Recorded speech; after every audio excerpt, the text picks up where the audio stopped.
today's opponent, Minnesota.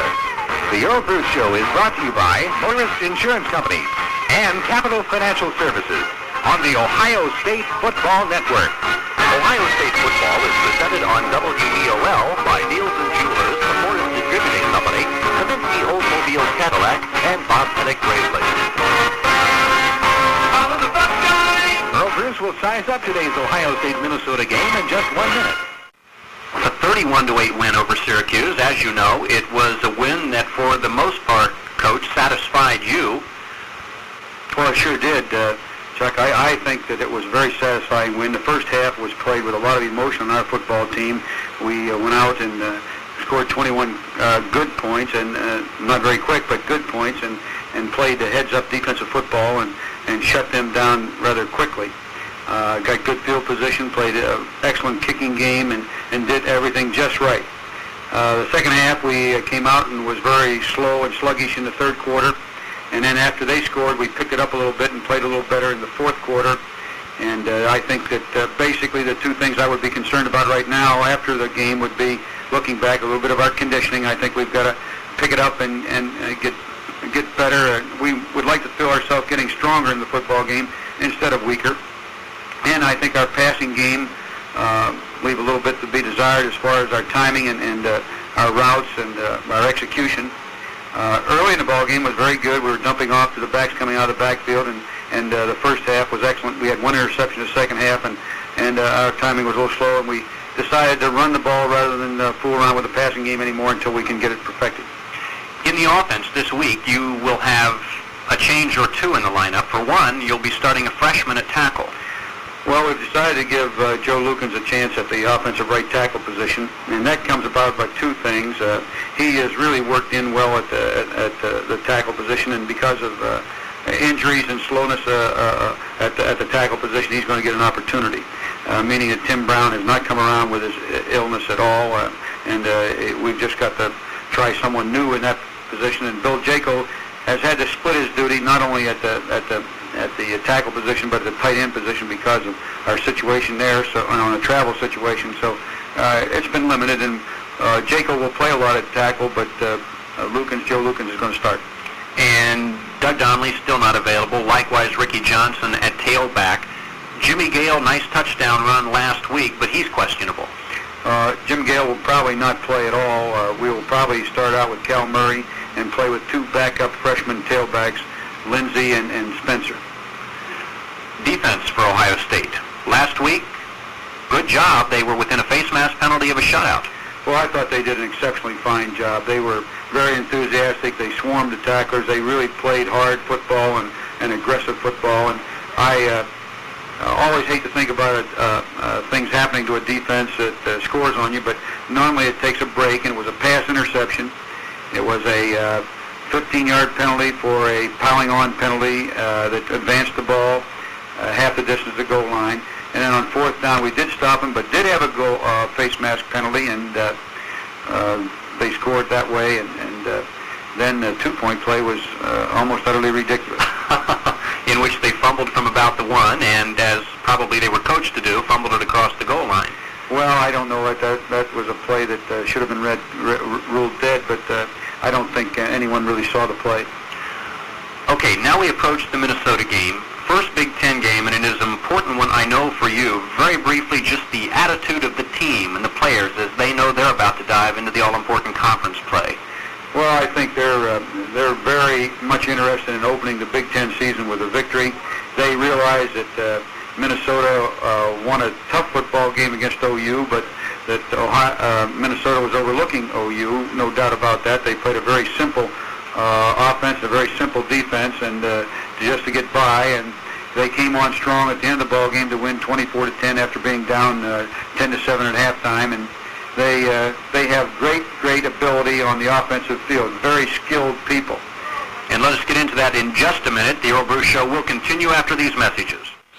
Your offense and your defense. Tell us now about the Gophers and what you're going to see today. Well, the Gophers offensively are basically all returning. They did lose a fine football player by the name of Kitzman, who had to give up football because of a neck injury, but Marion Barber, all Big Ten last year, 1,200 yards, 6'3", 210-pound running back that is just a hard runner and very difficult to control. He'll be a junior, and he's just super. The other man that I have a lot of respect for is number 20, Elmer Bailey, who plays their flanker back, leading receiver last year with 27 pass receptions, and a very skilled athlete. They are also very, very big, and they can dominate the line of scrimmage with their size.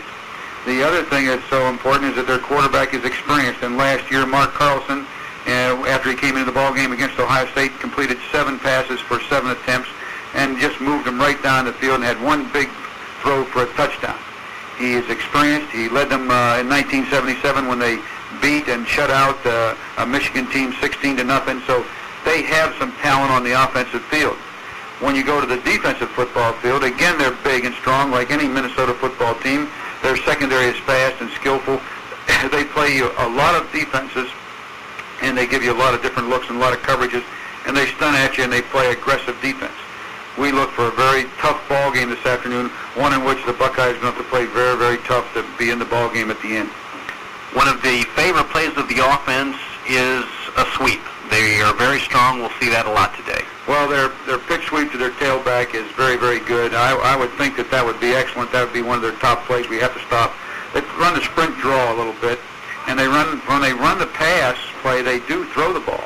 And last week against the OU, the tailback did complete one for a touchdown. So we'll have to be, that's a threat. And then I think the quarterback will be throwing a lot of footballs. He's a very skilled passer and a good thrower. So we'll have to watch for Mark Carlson throwing the ball to his fine receivers. Is he a running quarterback, a rollout quarterback, or drop back? No, he'll probably roll out a little bit and drop back, but he's basically not a running quarterback per se. He is going to try to stick the ball to their split end. Elmer Bailey, there's no doubt about that. He is a fine receiver. We talked about a couple injuries to your offensive men. On your defense, the one that will be trying to stop Marion Barber, you have a couple changes again this week. Well, it looks like our middle guard, Tim Sawicki, will not be able to start. He's getting better, and he might be able to play a little bit this ball game, but Mark Sullivan will start at his place. And Gary Doolin is now gone for this week, and Reggie Eccles and some people will play at that position, Foster, Miller, whoever. But basically, Reggie Eccles will start at defensive right tackle, and that'll be the only change on our defensive field. Reggie Eccles, delightful story. A kid that has paid his dues for 3 years. As a senior, he's getting his chance. Well, he's a walk-on football player that has played well for us. Coach Bruce will have a final comment on today's game after these messages. They have an extraordinary kicker. Paul Rogan is the all-Big Ten kicker. He is very experienced. I think he's kicked 56 up to the beginning of this year, and 56 consecutive extra points, and most certainly kicked a field goal last year against Ohio State. He's a very seasoned football player, and he's just tough, and we don't want to give him any running room for the field goal. On the other hand, though, their punter last week, who kicked, I believe, 5 times, only averaged about 29 yards per shot. When you have what might be a weak punter, do you rush him hard, or do you try for a return? Well, depending where we're going to get the football, we'll either rush the ball if we get it back in there where we can't get a return, or play for the return. I think you'll find out that he might have averaged a little difficulty last week. The game conditions were windy, and he might have punted into the wind a little bit. He is a good punter, and has averaged, I think, 39 yards a kick last year. Very quickly, you're playing on natural turf today, good or bad? Well, that's good. I think our young men like to play on the grass. We've practiced all week, and we like it. We're experienced. We've played, practiced a lot in the fall in the grass for this football game. Okay, Coach. Best wishes. Thank you, Chuck. Here, Coach Earle Bruce's comments before every Ohio State game here on this station. The Earle Bruce Show is brought to you on the Ohio State Football Network by Capital Financial Services and Motorist Insurance Companies. I think, as we've mentioned a number of times, we're going to have a wide-open football game today. It's going to be a good chance for the Buckeyes just to see how strong they are. If they can come through with a big victory today, it's going to start them on the road to that Big Ten championship. And, Dave, we might also mention that this is one of only 2 times this season that the Buckeyes will be playing on natural grass. You might explain that. Well, we've talked about the beautiful skies. We also have a beautiful football turf here. Until 3 years ago, the playing surface was a artificial curtain turf, which was very hard. But then scientists at the University of Minnesota planted a natural grass that would feel building and, of course, has irrigation pipes to keep it in good condition. The players love it. It's very similar to the natural grass concept at the Purdue University, which they developed themselves. A beautiful, beautiful field. And it is lush. Minnesota has arrived at their bench for a final huddle. Now out come the Buckeyes, and Bob Connors, some 1,500 people from Ohio flew out for this contest. They will be right behind the Ohio State bench. Your thoughts on the Big Ten opener? Well, I think the Minnesota team certainly is no stranger to Coach Earle Bruce because he has been at Iowa State. He is familiar with the material here in the Midwest, the upper Midwest particularly so. He pretty well has an idea of what Minnesota is capable of doing. I look for a big game, an exciting game from a fan standpoint with Marion Barber, their fine running back from Minnesota, and I kind of look for Mike Guess in the OSU secondary to have themselves a little taste of Fat City today. That's just a little my feeling the way the game's going to go. Okay, Bob, the Buckeyes are dressed in the traveling uniforms. That means the gray helmets, gray pants, white jerseys today with the red numerals. Maroon and gold, not unlike Southern California, is covering the players from Minnesota. They have on the maroon helmets and jerseys, gold pants with the maroon striping. At the 50-yard line, a couple of block M's, spray-painted gold, maroon border. The officials scatter from midfield, and Minnesota has won the toss, elected to receive, and they will be running from the closed end of the horseshoe to the open end. There is a slight breeze that, at least in the first period of play, will favor the Buckeyes. Blue skies overhead, temperatures today expected to waver between 68 and 72. For the second week in a row, it is an absolutely outstanding day for football.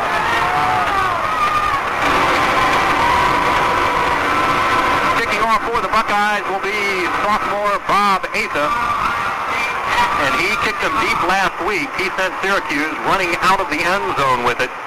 Back deep to receive for the Gophers will be senior Glenn Lewis, who is the fastest man on the team. He is a 4.4 40-yard dash man. And also Roy Artis, who will be a starting flanker. Artis is a junior. A third man back, Keith Edwards. Edwards the senior, and he is a defensive man. Both teams are set. There's the whistle by the official. Atha looks his team over. They are down in the three-point stance. He approaches it, and the Big Ten era for Earle Bruce and company underway as Atha kicks it out of the end zone on one bounce. It will come out to the 20, and there the Gophers will put it in play. They are led by quarterback Mark Carlson, a senior. He is considered by the Ohio State coaches to be only an average quarterback, although in the past, Minnesota has not thrown the ball, so he has not really had the opportunity to showcase his passing arm. The fullback, Garry White, a junior, he is faster than he is strong. The tailback, Marion Barber, 340 yards away from the career rushing record at this school. He is slotted on the right on play one. There are wide receivers each direction.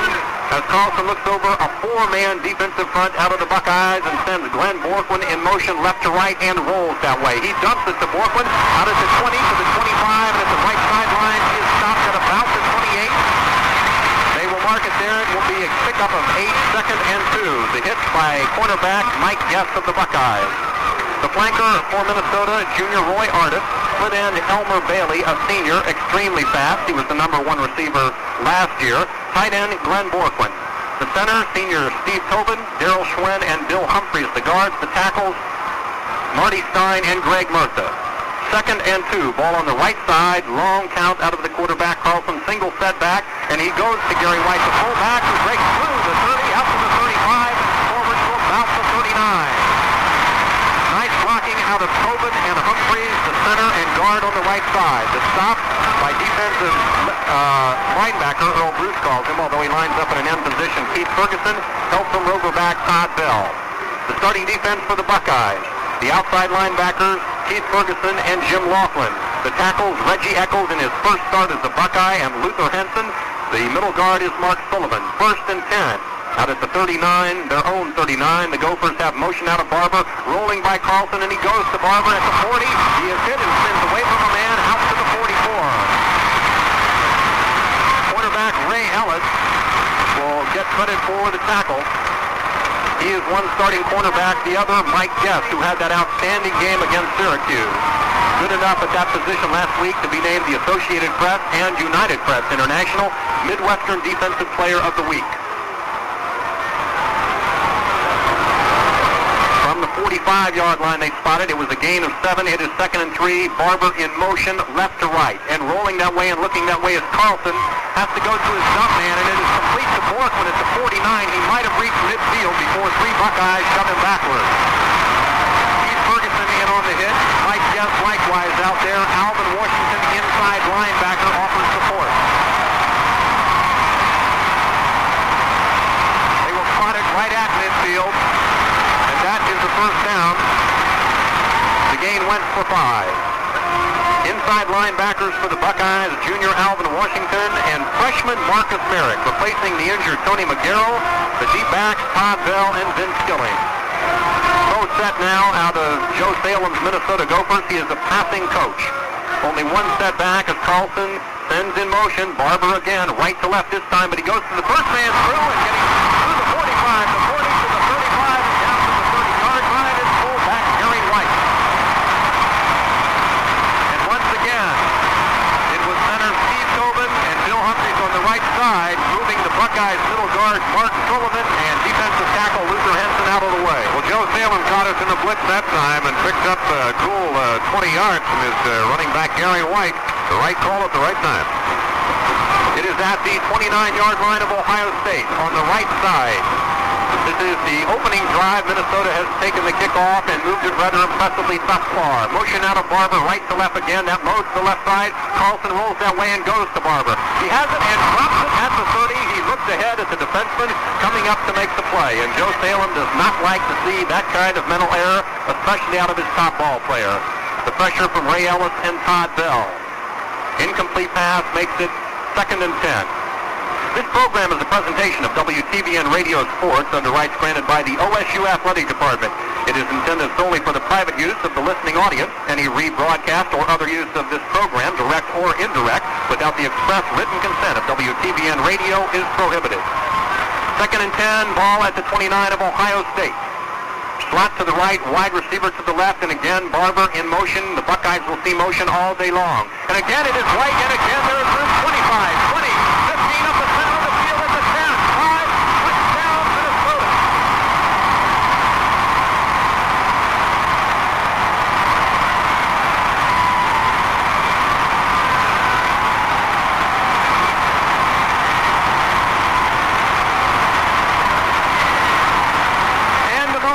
Out of probably 50,000 in Memorial Stadium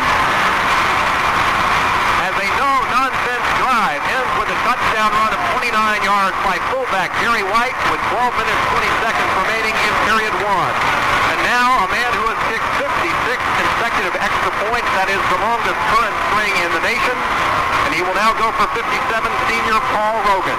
There's the snap, good placement by Jeff Anhorn, but it is blocked. So much for consecutive strings, so it is no good.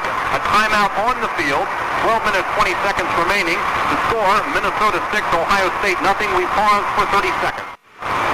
A no-nonsense drive out of the Minnesota Golden Gophers, who last week were able to just really get by Ohio University 24-10, but they have taken the opening kickoff 80 yards and in 7 plays scored a touchdown with Garry White going the final 29. It consumed 2 minutes 40 seconds of the clock. Garry White carried the ball 3 times, picked up 59 yards. Carlson is 3 for 4 in the air, and his favorite receiver thus far has been Portland.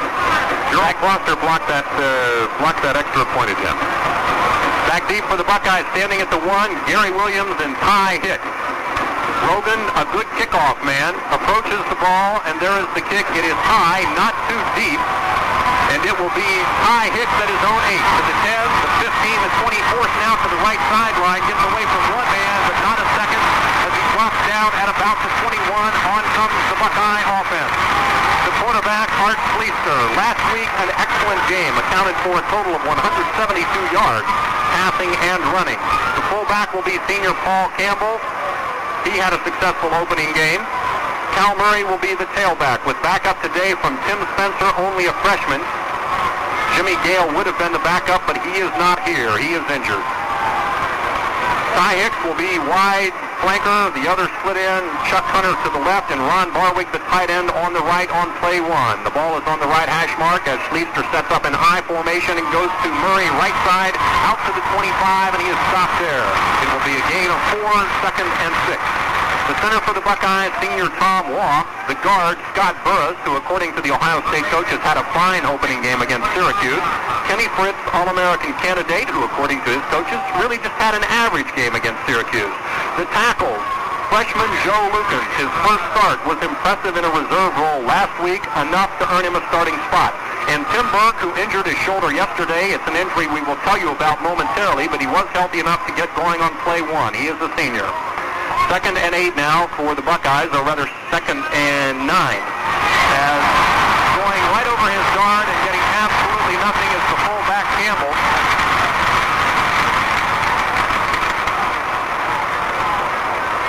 They will spot the ball out at the 26. And it will be 3rd and 5. And let me correct myself, that first gain was 4 yards. They will give Campbell 1 yard on that one. Now the defense. It is basically a 5-man defensive front. 2 linebackers and 4 deep backs for the Gophers. We will name them momentarily. Split backfield now out of Schlichter as he goes to the left with the up. He will be covered in the backfield. He is hit at the 22-yard line by middle guard Dave Gardner, and the Buckeyes will have to punt, and Minnesota is really cranked up. And because they stopped the Buckeyes so quickly, it will be the next series when we name that defensive group. Back to punt for the Buckeyes. Tom Orris, who is standing at his own 6. He'll get it off from about the 10. 2 deep backs, Elmer Bailey for the Gophers, and Keith Edwards there standing back at their own 35. The wind will be in Orris' favor. Good snap, not much of a rush, and it is a wildly low punt that should be returned. And it will be by Keith Edwards at the right side, the 35, and he is pulled down at the 38 by several Buckeye tacklers.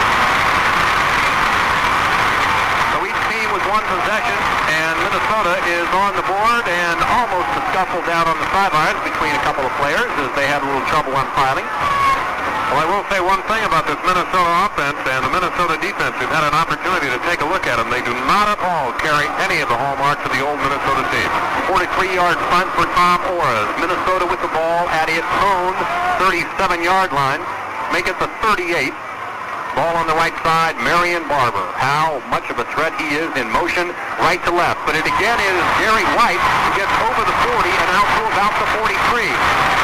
And apparently the game plan is surfacing quickly. The Gophers are going to pick on sophomore middle guard Mark Sullivan, who is replacing the normal starter Tim Sawicki, who is down with an injury. Dressed today, perhaps available, but not starting.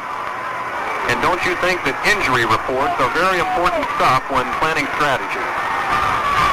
The gain was 6. It is 2nd and 4. From the 44, and Barber again, who is lining up in a slot to the right, goes to the left. Carlson rolls that way and throws to Barber. Complete at the 42 with a little room, gets away from the man at the 45, the 50, and into Ohio State territory at the 47-yard line. The tackle by Jimmy Laughlin of the Buckeyes. It was Barber who escaped Ray Ellis. Barber is such a threat. He can catch the ball, as he did last week down at Ohio University, or he can run. Last year, more than 1,200 yards, the leading rusher in the Big Ten. He is being called up here the greatest Gopher ever.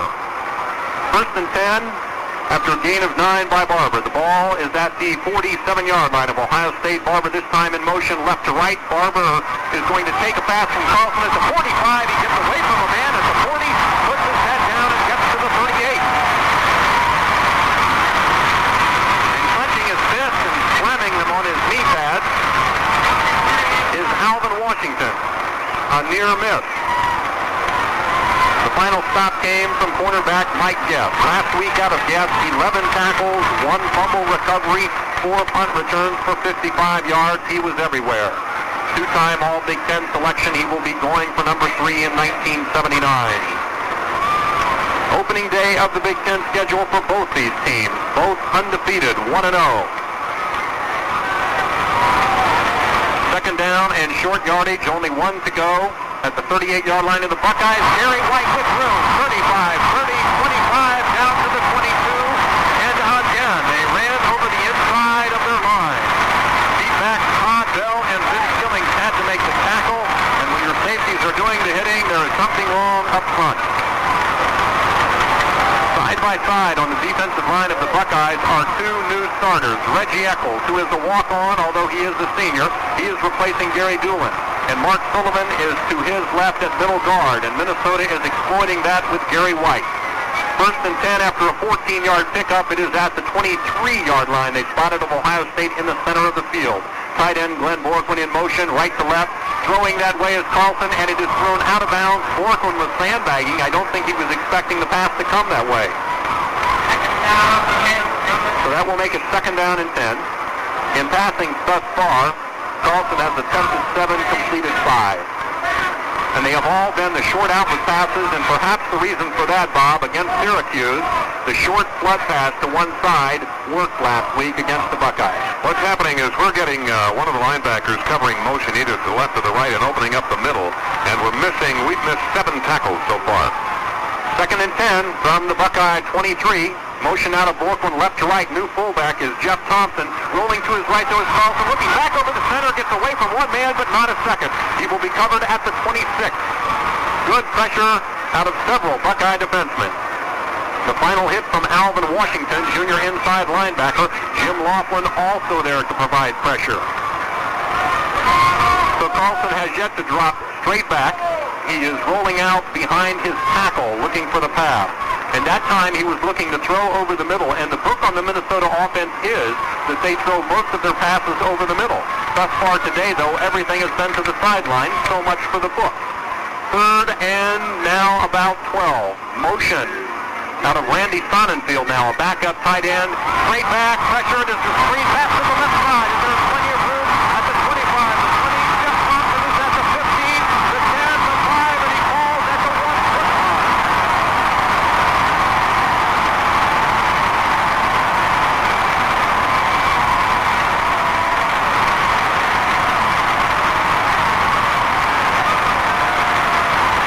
Second string fullback Jeff Thompson took a screen pass that the Buckeye defense simply was not ready for. They put great pressure on the quarterback. No one picked up the screen. The blocking was in front, and down the left side is one. Jeff Thompson being hit at the 3 and catapulting forward to the 1-foot line where it is first and goal. That was a 25-yard pickup, high formation now. Thompson is the up back. Marion Barber is the tailback. Motion left to right as the ball goes to Barber, and he is hit and will lose a couple of feet, and it will perhaps be moved back to about the 1-yard line instead of the 1-foot line. An important defensive play for junior outside linebacker Keith Ferguson. Minnesota has 11 regulars back on its offensive unit, Bob. They have played together, and it looks like it thus far. With 6 minutes, 14 seconds remaining, Minnesota leads at 6-0. I would have to say right now, if they score, and it would be that missed tackles have hurt us. I have not seen that many missed tackles from a Buckeye defensive unit, and I can't remember when. In most cases, Marion Barber is the man who's created the miss. He is slippery. High formation again, 2 tight ends, 1 wide receiver to the right. Barber, dump pass over the middle, touchdown Minnesota, Glenn Borkman. But a penalty flag is down. At the line of scrimmage, there was a quick fake up the center to the fullback. Glenn Borkman, the tight end, drifted about 8 yards deep into the end zone. Carlson just dumped the pass there. There was absolutely no one around. And we do not see the kick team coming on. It appears that the penalty indeed, and it is going to be a big one, will go against Minnesota. Big break for the Buckeyes. Perhaps an ineligible receiver downfield. They march it back to the just outside the 15-yard line. No signal yet from the official. And in fact, the chains haven't even moved yet. But it's going to be second and goal from about the 15.5-yard line. Now explanation for the Minnesota Golden Gopher captain who wanted to know what was going on. And I still have not seen a signal by the official, but our spotter, Gene Warman, indicates that there was an ineligible receiver downfield.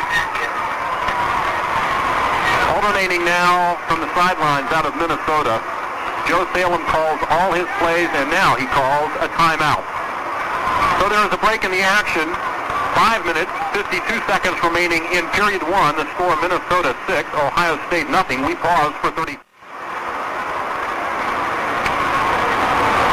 The explanation on that penalty, Glenn Borkman, who is normally a tight end and indeed caught that what would have been a touchdown pass in the end zone, did not line up in that particular formation on that play as an end. That's a no-no. Well, that cost them a key touchdown because I think if they get this other touchdown, they're starting to roll pretty good. And it's going to give them an opportunity to do a few more things, and they'll be really pumped up and playing with a lot of confidence. Now wide receivers each direction.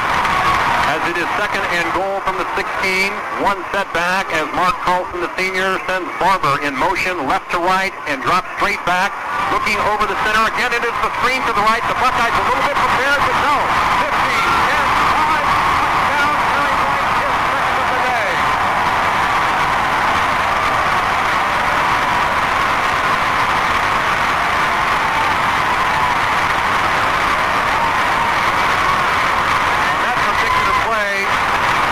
Buckeye defenseman had sniffed out the screen. But junior fullback Garry White, who as we mentioned is a shifty running fullback by conventional standards, he is not a power fullback, was able to split them. And up the right sideline he went. He was never touched. He had good blocking, a well-conceived play. 5 minutes, 45 seconds on the clock. Minnesota now leading 12-0. And to make up for the blocked extra point on their last attempt, they will go for two now. And they are really spread out. Double slot both directions. Single setback. Carlson calling signals. 5 defensive men on the line for the Buckeyes. Motion left to right.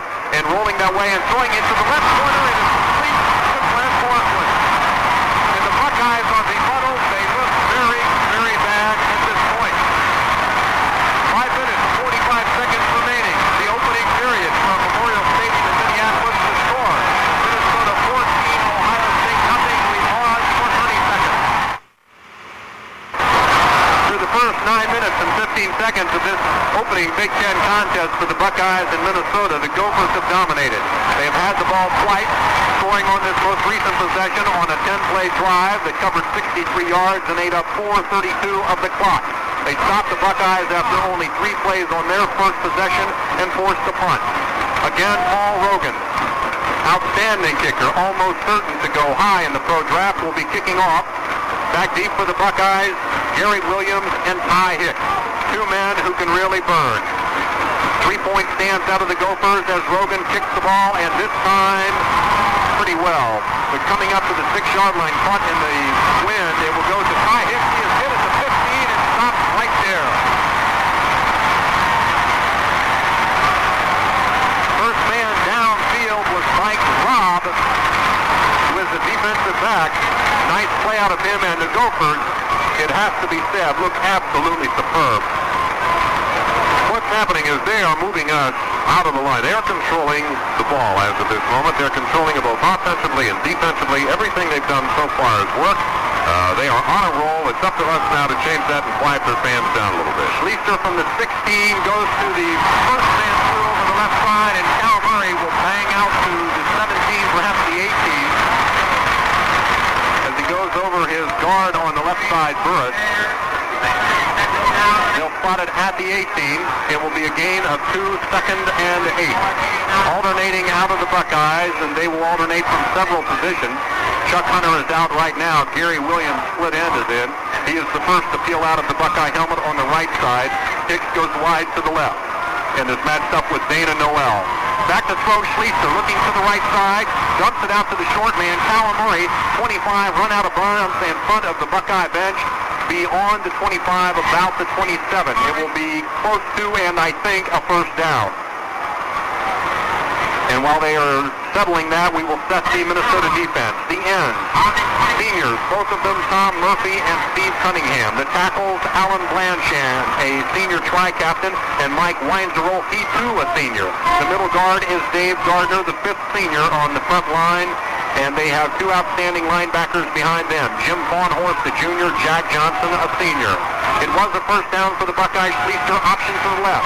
Decides to keep it at the 30, the 35, and is pulled down at the ankles right there. It will be a gain of 8, second down and 2. Stopped by Jim Fawnhorse.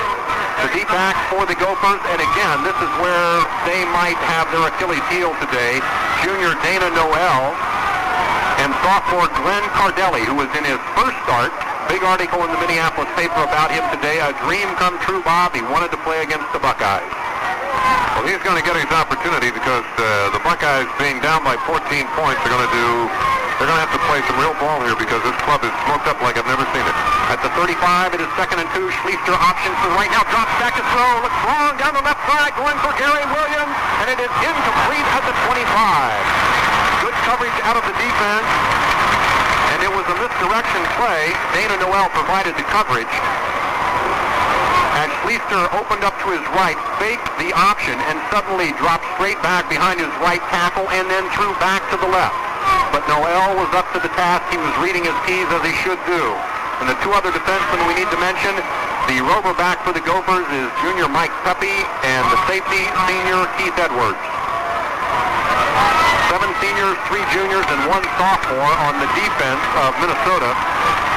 The Buckeyes on offense start 7 seniors, 2 juniors, 1 soph, and 1 freshman. Motion out of Hicks, left to right. He goes wide to the right, but coming back to the second man through on the left is Schlichter. He gives it to Murray, who bounces out to about the 39-yard line. That was a 3rd down and 2. He has the 1st down. The inside linebackers, who are 2 of the finest in the Big Ten, really. They're not the best, but they're very good. Jack Johnson and Jim Fawnhorse. Earle Bruce calling all the plays from the far sidelines. The coaches today decked out in gray slacks, red shirts, red hats. Schlichter, wide receivers, each direction, split backfield. He goes to the right with the option and will keep it. 40, 45, 50. The 45 bounces off a man and is hit and dropped at about the 43. Keith Edwards' safety came up and stung Schlichter pretty good. But he is up quickly. It was a big gainer, and that play worked because Paul Campbell was about 3 yards ahead of Schlichter, and he was clearing out traffic for the length of the run.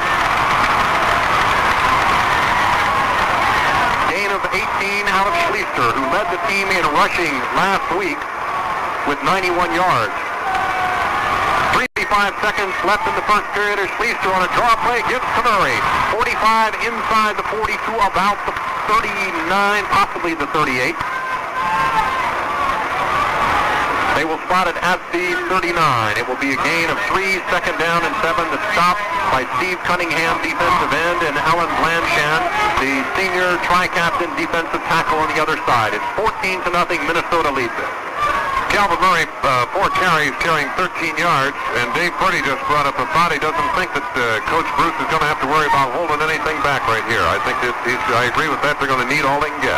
Again, wide receivers, I formation, back to throw Schlichter, out to the right sideline.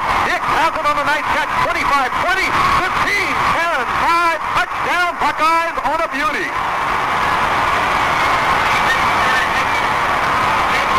Fastest runner in the Big Ten Conference. Hicks pulls a little bit of magic up the right sideline. He got away from 2 defenders, and that one looked like it would be a 10-yard gain. It instead goes for a 37-yard touchdown pass from Schlichter. Buckeyes on the board. 2:48 remaining. In the first period, it is 14-6. Vlade Hanikiewski is in for the point after. He, of course, is the senior who has had that remarkable accuracy record. Last week, 3 for 3 on extra points, 1 for 1 on field goals. Greg Castagnola, backup quarterback, will hold. It will be spotted at the 10. Good snap. Hanikiewski is up, and the sidewinder spins it through. So there is a break in the action. 2:43 remaining on the clock. The score, Minnesota 14, Ohio State 7. Let's pause for station identification. Buckeyes, an 84-yard scoring drive, 8 plays, 2 minutes, 39 seconds off the clock. It's 14-7. The Buckeyes are down by 7. Let's go to the sidelines and Dave Purdy. In pregame, Chuck, I mentioned how the offense felt that they had to work on the timing. That play was a clear-cut case of how they had worked on that during the week.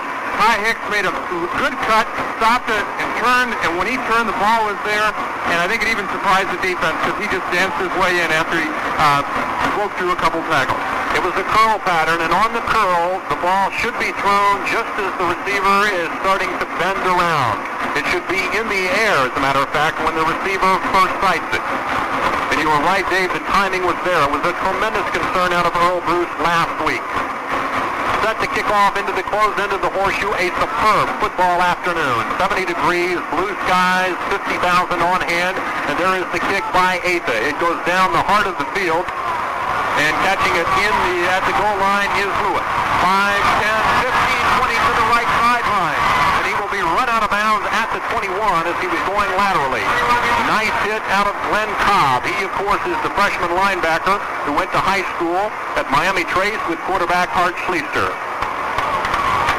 The Buckeye defense is going to have an opportunity here with Minnesota down into marginal field position for them to just shore themselves up to get their confidence back, because thus far in the game, Minnesota with some big people in their offensive line have pretty well dictated what's going to happen. We'll have to see how the Buckeyes buckle down now and play some ball. The quarterback, Senior Carlson.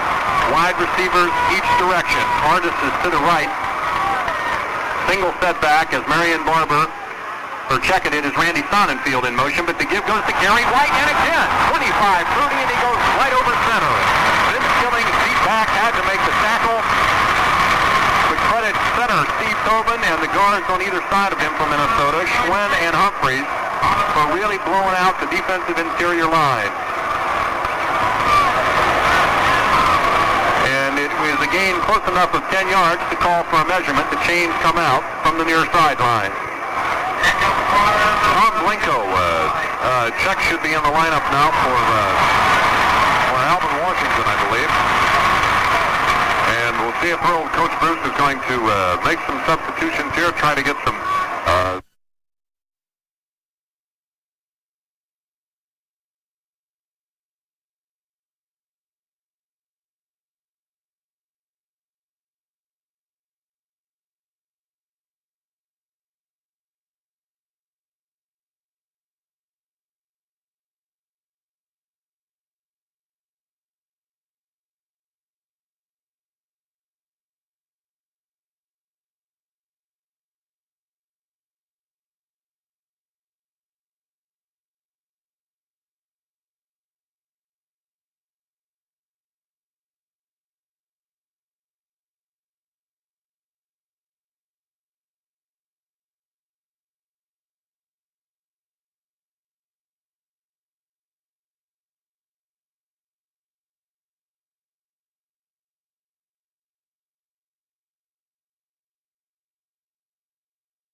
only one who probably could have prevented that from being first down yardage. Not only did he do that, he dropped Murray all the way back at the 21. And that will set up a punting situation, 4th and 10 for the Buckeyes. Tom Orr, standing at his own 5, will get it off from the 10. And barring some superhuman effort on his part, and he is now kicking into the wind, the Gophers will have good field position. Back deep, Keith Edwards and Elmer Bailey standing at their own 37. High snap, but no rush. A low end-over-end kick that should be returned. A high bounce, and it will be taken at the 35-yard line by Elmer Bailey, and he is driven backwards to about the 33. The stop is by backup fullback Rick Volley. Some of the other scores of action this afternoon in the second period. Michigan State leads Oregon 20-10. Halftime, Kentucky 14, Miami nothing. Halftime, Ohio U 13, Eastern Michigan nothing. Halftime, Penn State 27, Rutgers 3. Halftime, Pitt 17, Kansas nothing. Don't judge a book by its cover. The 2 punts by Orr's have not looked that good, but they have gone consecutively for 43 and 44 yards. From the 34, the official spots it on the left side, the Gophers, with the powerful offense thus far, put Marion Barber in motion left to right. Carlson goes to Garry White. The defense stops him at about the 35. It'll be a gain of 1, 2nd and 9. The hit by Jim Laughlin. Now at 11 minutes, 16 seconds of the opening half. Our halftime guest today will be Don Cook from the Ohio State University Development Office, in other words, fundraising. And he will discuss with Gene Warman the development fund in the Ohio State Athletic Department. Jerome Foster is now the middle guard as Coach Earle Bruce is continuing to move his defensive unit around, trying to get a look, trying to get a feel in there that's going to hold Minnesota. Flanker to the left, slot to the right, single setback by the Gophers. And not only do they physically look like Southern Cal, but they're performing like them as the fullback shoots out to about the 40-yard line and loses a tearaway jersey. It was the backup fullback, Jeff Thompson. And the NCAA rule on tearaways is that if you want to wear them and it gets torn, you have to sit out 1 play. That is actually to discourage their use because of the delay in game that they sometimes cause. So Thompson will get dressed on the sideline, and Garry White is back in. Ohio State, if they are using any tearaways today, they will be worn only by their tailbacks, no one else. 3rd down and 4. After a pickup, a short pickup. Motion again, Barber, left to right. The defense adjusts with it. To the right side, it is White, and he rides a couple of Buckeyes out to the 45, and the Gophers will have the 1st down. In 1979, looking ahead to what's in store for the Big Ten, there are 3 new head coaches in the league. 2 of them are showcasing their offenses and defenses today. That is the late applause for the signal of the 1st down. 4 of the top 5 leading rushers are still around. 1 of them here, Marion Barber, who led everybody. 7 starting quarterbacks are still performing for their teams in 79. There is a dramatically new emphasis on a wide-open offense in this conference, and the Big Ten expects another record-breaking attendance year. 1st and 10 for the Gophers, ball in the center of the field at their own 44. Barber, motion, left to right, back to throw. Carlson looking towards Barber, but he gets hit. Carlson has to go to a dump man. It is tipped in the air and incomplete down at the 45 of Ohio State. Nice job by Keith Ferguson getting a hand on the ball. That's the first time we've had sufficient penetration to put Mr. Carlson on his tail this afternoon, so Jerome Foster was able to break through and get a little penetration. The defense is starting to gel a little bit, and maybe we can shut him out this time. Now, Foster is a backup defensive tackle, so putting him at middle guard is, in the coach's words, expressing great dissatisfaction with Mark Sullivan. That's the way it goes.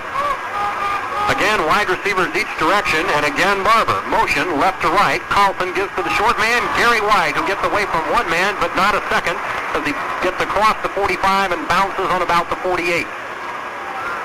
Stopped by 2 defensemen, Tom Blinko, senior linebacker, and the man who plays right beside him, freshman Marcus Merrick. Blinko out of Lewistown, New York. Merrick, of course, from Mashery Brookfield. Class AA state champions this past year, his senior year.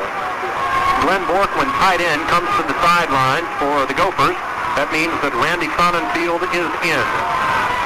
3rd down, 7 to go for the Gophers. The Buckeyes trying to hold on. They trail by 7. Rolling to his left, a short roll, and a high pass is over the head of his intended receiver, Roy Artis, down at the 40 of Ohio State. That is a difficult pass to throw because the quarterback, Carlson, was making a quick roll to his right, or rather his left, and trying to throw to the right. And that is asking the body to twist in directions that it's not really designed to do. Carlson is 10 for 18 through the air as of the moment, and it's going to force them into a punt. Gary Williams is the short man for the Buckeyes, standing at his own 25. Tom Smith is the punter, and he did not have a good punting game last week. But this one is a nice spiral that Mike Guest will settle under at his own 11.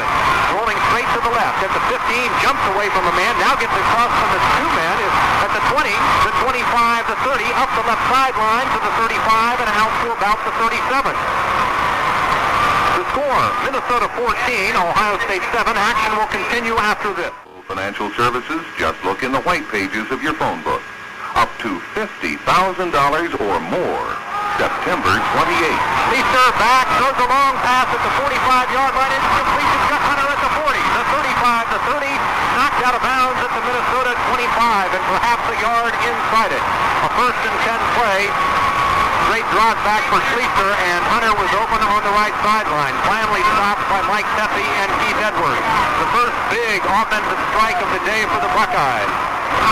Hunter, of course, is the senior split end, alternating with Gary Williams today. Good protection for Schlichter, who has put the ball up today 4 times and completed 3. 46 yards on the completion. The ball on the right hash mark now as Hicks goes in motion right to left, high backfield. Schlichter gets to the first man through, and there is room at the 20, and tripping only on his own feet was Paul Campbell. He got close to the 15 and rolled forward. We'll have to see where they spot it. They say at the 17. That is a game of 8, and it will be 2nd and 2. And Bob, if you feel your offense is cooking, 2nd and short yardage is a good time to go for it all. The line has had nothing but good success brief before, as you mentioned, 89 total yards passing with a touchdown pass to Hicks. We'll see what he does here. Hicks is wide to the left. Hunter is short to the right, flexed out about 4 yards. The ball on the 17 of Minnesota. Second man through on the left side is Murray going wide. Lots of traffic, and he will get inside the 15 on his own to about the 13. Nicely defensed by the Gophers, but he got the first down, and the chains will move up. Tom Murphy and Mike Weinzierl get the hit for Minnesota. There is a timeout for a measurement. And as we look at the stakes, it should be clearly a first down. 7 minutes and 29 seconds remaining in the second period. Minnesota on top by a touchdown, 14-7. They scored in their first 2 possessions. It is a first down. And on the sideline, the trainers are tending to defensive back Vince Skilling of the Buckeyes. He just fell over on the sideline. It was in one of the tackle situations. He got a pretty good shot on the tackle, and we just really don't know what the story is, but they have a cart over there, and I think they're going to take him off the field. Motion left to right, out of Hicks.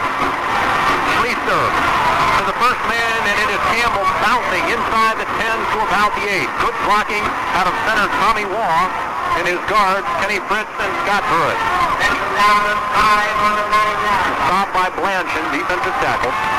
Chuck Hunter is in. Gary Williams is out. Earle Bruce will call all the plays today. For Paul Campbell, that was his 3rd carry for 14 yards. Second down and 4 after a gain of 6, and again, Hicks in motion, left to right, but it goes back to the left. Schlichter on a keeper, puts his head down and gets to the 11. And he will be up 1 long yard, perhaps 2 short yards, shy of the first down. Dave Gardner, middle guard, with help from linebacker Jim Fawnhorst, responsible for the tackle. They spotted the length of a football inside the 11. And the Buckeyes need to get, or rather inside the 6, pardon me. They need to get just inside the 5-4 first. This is the 3rd down play. And after being perhaps absolutely shocked by the power of the Gophers in the early goings of this one, the Buckeyes seem to be regrouping. Hicks wide to the right, man-to-man coverage on him, tight end the other way. High formation, Schlichter second man through. Murray goes over top, stands right on the 5. He will be short of the first down, and that will set up a fourth.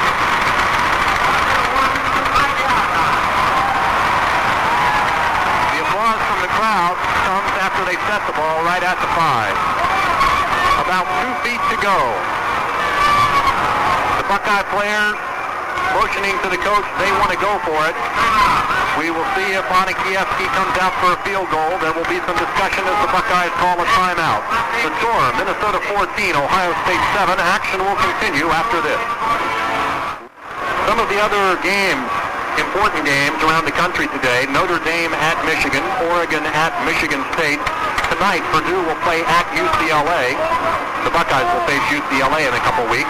Air Force is at Wisconsin, Wyoming at Northwestern, Iowa plays at Oklahoma, Vanderbilt at Indiana, Missouri at Illinois.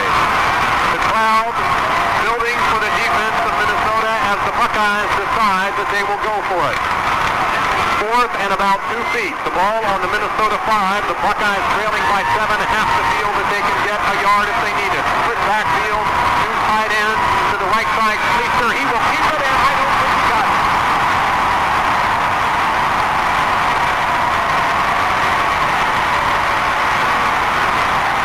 It appears he lost half a yard. Absolute pandemonium out of the crowd and out of Joe Salem and his assistant coaches on the sideline. What will that do to momentum, which the Buckeyes had an opportunity to regain after stopping Minnesota on their last 2 possessions? But the Gophers get the ball. And they are huddling 5 yards deep in the end zone. It is the length of a football outside the 5. 5:30 remaining in the second half. Wide receivers again out of Carlson, the slot to the right. Now the slot man on the right, Barber, comes to the left, loading up that side. And it is Garry White who tries to go over center and gets very little. A play that has been so successful for them in the first period and into the early minutes of the second period.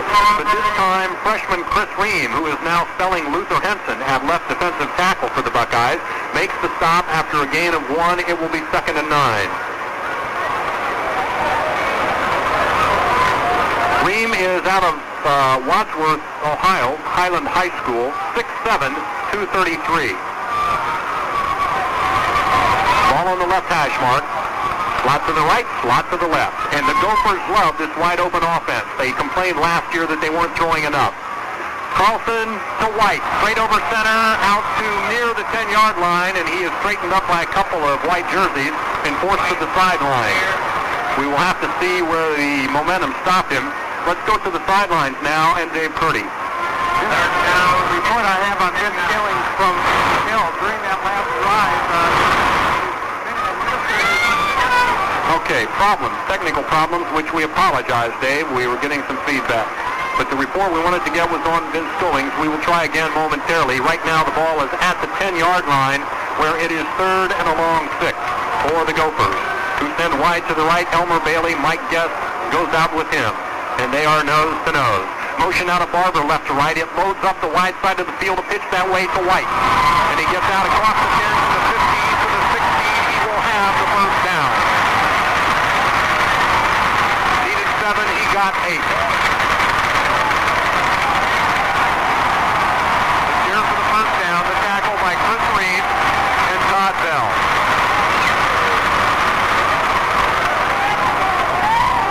Okay, a couple of scores coming in at the half. It is Northwestern over Wyoming, 13. Let's put that a tie. 13-13, Northwestern and Wyoming. In the first period, Iowa leading Oklahoma 6-0. Indiana leading Vanderbilt 7-0 in the first period. Ball at the right side now for Mark Carlson, senior quarterback, who the last 2 years has split quarterbacking with Wendell Avery. Quick snap, and over the center goes White, and he gets outside the 20 to about the 21. He was tripped up at the line of scrimmage, and with his nose just a couple inches above this natural grass, managed to keep his balance and pick up very good yardage. They'll credit him with 7, and it will make it 2nd and a long 3. And a timeout is going to be called by Minnesota. So with a break in the action, 3:23 remaining until half, the score is Minnesota 14, Ohio State 7. Action will continue after this.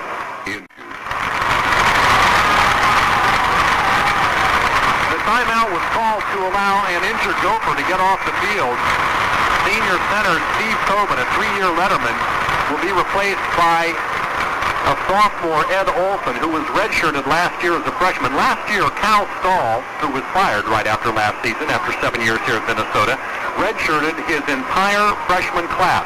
It was the first year that the NCAA allowed that type of redshirt, just for the purpose of redshirting. Prior to that, it had to be an injury to get a redshirt okay. And because Minnesota was one of a couple schools to, in the eyes of the NCAA, abuse the privilege, the NCAA has revoked the freshman redshirt rule. No longer can an entire freshman class be redshirted.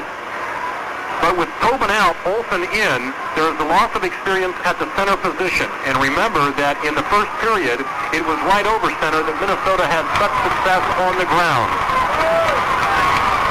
3 minutes, 10 seconds remaining until half. It is 2nd and 5 for the Gophers. They have it at their own 22. Motion out of Borglund, left to right. Carlson inside trap. Marion Barber gets away from a man, out to the 25 and to the 27. Again, it is enough for the first down. Borglund lined up at a flanker position, cut in sharply and took an inside handoff from Carlson over his left tackle. Finally running into Jim Laughlin and Luther Henson. And Henson is covering an awful lot of ground today. He is making tackles in positions where defensive tackles do not normally make them. Pick up a 5 for Barber. He is the big gun, but they haven't used him that much today because Garry White is going absolutely crazy. Barber in motion, left to right. Carlson looking to throw, has to dump it out to Barber. It's complete at the 27, 30, 35, all the way out to the 39. A first down. Middle guard Mark Sullivan for the Buckeyes. Caught Barber as he was running back towards the center of the field. That is a flare pass that is being completed almost at the line of scrimmage, or perhaps a yard or two either side of the line of scrimmage. And the Buckeyes are not covering it. That's probably good scouting out of Minnesota because the Buckeyes did not cover it against Syracuse 7 days ago. 1st and 10, the official has marked it right on the 40-yard line. Barber is in motion right to left. That's the wide side of the field, and that's where Carlson is heading. But as he breaks from the snap, there are whistles and a flag to stop the play. Filing around the track now to the far side of the field behind the Ohio State bench, the Golden Gopher Marching Band. For Marion Barber, I show him for only 2 times having carried the ball, once for a 2-yard loss and the last time for a 6-yard gain for yardage of 4 yards, but he has about 8 receptions for some pretty good yardage, particularly the ones that isolate him on a one-on-one situation, and he just takes a step by our defenders. And that's been the history of our this afternoon in our secondary, has been those missed tackles which have gone for long gains for them. 1st and 15. The penalty goes against Minnesota. A procedure call. It is back at their 35 on the right side. As Marion Barber, getting a lot of running in today, in motion to the left. The throw is to him, but it is in front of him out at the 45 of Minnesota. Carlson again trying to make what is a very difficult pass. Rolling to the left and throwing right-handed. In passing today, Carlson has attempted 21, or rather 20. He has completed 12. Barber will come out now. He'll get a break. His backup is Glenn Lewis, the fastest man on the team. Not a bad backup. Buckeyes trailing by 7, and it could be a lot worse than that. They've had a couple of key breaks. The defense will now give up 5 or 10 yards. They just don't want to give up the big chunk. A screen pass to Borglund, who gets out at the 40 and to about the 43 on what was the 2nd and 15 play. Jim Laughlin, outside linebacker for the Buckeyes, stops Borglund. Just a lazy pass, wide open. The Buckeye defense is in its prevent coverage now, which means that the linebackers and defensive backs loosen up quite a bit and will not allow themselves to get beat. 3rd down and 8. Ball is on the left side. Natural grass here. Something kind of special, Bob, about seeing football on natural turf once again. In motion, Sonnenfeld, left to right. Rolling that way is Carlson. He wants to go long, but has to pull up short, and it is complete at the 50 and getting into the 48-yard line of Ohio State.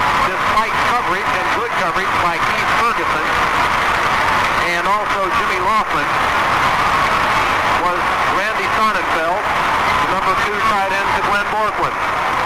The clock is now at 52 seconds and moving.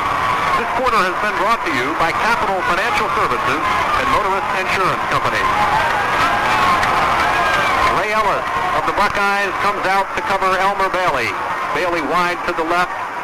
Coming that way in motion is Sonnenfeld. That loads up the right side or left side of the field, but the give is straight ahead, and White gets into the 45-yard line and perhaps the length of the football inside it before freshman Marcus Merrick pulls him down. Let's pause right now for station identification. This is your station for Ohio State football, for the Cleveland Browns, and for high school football. Your station for sports in Lorain County, WEOL Elyria, Radio 93. Bob, you have a quick report on Vince Skillings, who left the game several series of plays ago. Dr. Bob Murphy says Vince Skillings suffering from a concussion.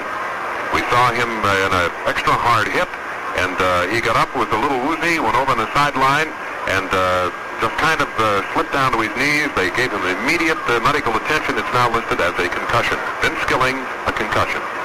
There are big billboards along the highways of Minneapolis that say Smokey Joe is back. Smokey Joe is 41-year-old Joe Salem. Now, he was a reserve quarterback for the Gophers when they won the national title back in 1960, but soon after winning that title, lost to Southern Cal in the Rose Bowl. He was an assistant at Minnesota upon graduation, then a head coach for 9 years at South Dakota, then 4 years as the head man at Northern Arizona. And in 13 years as a head coach has compiled a record of 78, 55, and 2. And he is working on his second victory of the season today. Earle Bruce doing likewise, as he is in his first year, of course, with the Buckeyes. And Joe Salem is building a team of his own at home. He and his wife, Sue, have 4 sons. 2nd and 7 for the Gophers. Following their own timeout, the ball is at the Ohio State 45-yard line. The Buckeye defense back deep as the clock shows now only 28 seconds. Carlson drops back to throw. Looks long, throws over the center, tipped in the air, and caught at the 27. Nice catch by Roy Arnott. The man who tipped it was Jim Laughlin. Heads up play out of Arnott, and suddenly the Gophers are within range of Paul Rogan, their place kicker. No huddle now. They are ready to go. 20, 19, 18. Carlson calling signals. Receivers wide. He lobs the ball intentionally out of bounds about 5 yards. It is caught by a Gopher cheerleader. That stops the clock with 12 seconds remaining in the half. And now it will be up to Carlson to find out if his coach Joe Salem wants to try 1 or perhaps 2 more plays before they bring Paul Rogan in. Rogan is capable of the long field goal. His career best is 49 yards, and he is just an extremely accurate kicker. You're talking about Coach Joe Salem. Smokey Joe has a son who was playing from the high school quarterback here last night, had an outstanding game, young Mark Salem. Timeout has been called by the Gophers now, as coming to the sidelines is Carlson talking with Joe Salem. Gopher coach is decked out in maroon pants, gold shirt. And 4 players from the Gopher bench dashed onto the field. Might have been the field goal unit. Salem calls them back momentarily and sends them on. So the Gophers are not going to mess around. They bring on Paul Rogan. Rogan comes from the state of Michigan. He has lettered since he was a freshman. He missed an extra point on his 2nd attempt as a freshman at this university. He has not missed since. 56 of 56 entering this contest. And the placement will come in the center of the field at about the 34. That will make it a 44-yard attempt. And Rogan has the wind to his back. He is kicking into the closed end of the horseshoe. And the wind appears to be directly to his back. Should not be that much of a crosswind factor on this kick. The man who will hold is Jeff Anhorn, a backup flanker. And the team is set. 12 seconds on the clock. Minnesota trying to expand the lead to 10. Good snap. The kick is up, and it has the distance. And it is good.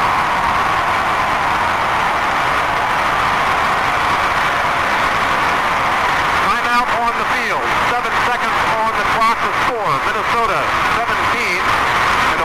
State 7. And Bob, I don't think the coaches were surprised, but perhaps the fan might be at the effectiveness of Minnesota both offensively and defensively today. At the outset of the game, we had indicated that we weren't really sure what Smokey Joe was going to do. We also mentioned that Minnesota had, Smokey Joe likes to take his passes or take his plays. If they're successful, come back to it. He's only used a variety of plays all afternoon. Motion to the left, a short pass into the shallow flats, the same thing to the right, into the line with Garry White. Once you get the line, the defense split, then that's what you do. And he's worked it to perfection this afternoon. I would have to say that with that 17-7 lead, that's about as good as this club could expect to feel under these conditions this afternoon. They dominated Ohio State. We will perhaps see an onside kick trying to prevent the run back. Back deep for the Buckeyes are Gary Williams and Ty Hicks. They might never see the football, though. Paul Rogan sets it up on the left hash mark. 7 seconds on the clock, and the Buckeyes trail by 7. There is the whistle. Rogan comes up on it and kicks a low sliver that's going to go down to the 10-yard line and to the 5 on the roll. And it will be Hicks at the 15, the 20. Almost got away from a man, but finally pulled down at the 25 as the half ends. And you hear the response of 50,000 people who are obviously as surprised as the Ohio State team, which is very somberly jogging on the far side of the field to its locker room. And we see now, as we look back at the 25, that Ty Hicks, after running the ball, is still down and is being checked by the trainers. So we will keep our eye on that as we are at halftime. The score, Minnesota 17, Ohio State 7. This is the Ohio State Football Network. From Memorial Stadium in Minneapolis with Bob Connors and Dave Purdy, this is Chuck Underwood. We are at halftime where Minnesota leads the Buckeyes 17-7. On the field, which is natural grass, as we mentioned, and it is lush. The Minnesota marching band in a halftime salute to the late Arthur Fiedler and his Boston Pops. Minnesota came out of the gate quickly today. They won the toss, received, and in 7 plays had absolutely stunned the Buckeye defense, going 80 yards in only 2 minutes and 40 seconds. The last 29 yards, a run by Garry White, the fullback who was to accumulate rather ridiculous rushing statistics for the first half. The kick was good, that rather blocked, and it was 6-0 when Ohio State first got the ball. They got 3 plays from the line of scrimmage, had to punt. Minnesota right back with its second touchdown. This, the 63-yard drive, took only 10 plays and 4.5 minutes. And it was a pass to Garry White this time from Mark Carlson that covered the final 16 yards. Ohio State finally got on the board as Art Schlichter threw a beauty to Ty Hicks, who shook off a couple of defenders in the right corner and went in, making it 14-7. That was an 84-yard drive out of the Buckeyes. Minnesota then went back and forth with the Buckeyes. No scoring again. The Buckeyes came close, but they were stopped at the 5-yard line as Art Schlichter tried but failed to take a roll around the right end. The Minnesota defense has come up with some excellent heroics. And then the final score in the half was a 44-yard field goal out of Paul Rogan, that amazing kicker from Minnesota who has been around for 3 years and is now into his 4th. Bob, devastating performance by Minnesota. It can't be said enough because it is a surprise to most of us. Well, they've pretty well dominated the first half of the game. Their fine running back, Garry White. We expected the emphasis of the game to be on Marion Barber. It is in a decoy-type situation. We have Garry White, 21 carries for 173 yards. Those are unofficial stats, by the way. And for their quarterback, Mark Carlson, with the rollout spin-off type passes, he is 16 of 24 to Artis, to Sonnenfeld, to Borkland, to Barber. That's about the way it's been all afternoon. You throw a screen to the left, a screen to the right. It'd send Barber or send Garry White up the middle, and he would pick up 20, 25, 15, 16-yard gains through the middle. And that's been pretty much the case. Most of the tackling, most of the defensive work has been done by the Buckeye secondary. It wasn't until late in the third period when Coach Bruce decided to experiment with a few players in the middle of the line, a few people at the nose guard position, because up until that time, the big, burly Minnesota line was able to move them around at will. So he put Jerome Foster in the nose guard situation, seemed to function okay, and we'll see what he decides to do in the second half. The only thing we can say of the first half, it was entirely Minnesota. The Gophers had great success in the first period running straight over their center and left guard. Perhaps part of the reason why is the fact that the center, Steve Tobin, and guard Darrell Schwinn were blocking two newcomers to the Ohio State defensive line. That being Reggie Eccles, the senior, making his very first start as an Ohio State Buckeye, and replacing Gary Doolin, who was injured last week, and Mark Sullivan, the middle guard, who was replacing Tim Sawicki. So the Gophers had a good scouting report. They attacked at that particular point on the field, did very well with it, hence the extraordinary rushing yards out of Garry White. Stand by for more of the halftime activities to follow as we pause now. This is the Ohio State Football Network. Now, midway through the second period, let's go to Dave Purdy for a comment on that and any other thoughts on the first half, Dave. Well, on that injury report, as Bob reported, the preliminary report was a concussion. I don't know how serious. I'm going to try to find out when they come back on the field. And, of course, about this football game, you've reported it. Minnesota is completely dominated, especially that line of scrimmage. They seem to be just keeping our people off balance on defense. We must give them those 5-yard passes, and they seem to be turning those into big games through missed tackles. But they have our defense really not knowing which way to go. They've been real strong on offense, and of course defensively they took us that long march that we did have. They stopped us, and that kind of took our gas out. I think right now the key is to what team comes out and moves the ball offensively, or of course stops the other team defensively. We need to come right out if we get the ball and score, and if not, we got to stop them right away. The best way for us to start that momentum is to get a quick score. And the Buckeyes will be receiving to start the third quarter. Stand by for third quarter action after this message.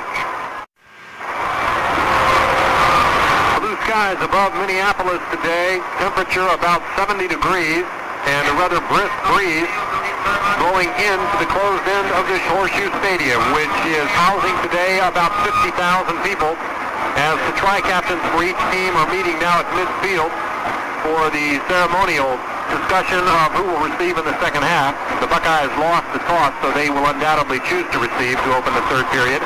Meanwhile, here come the Gophers, and their fans like what they have seen thus far.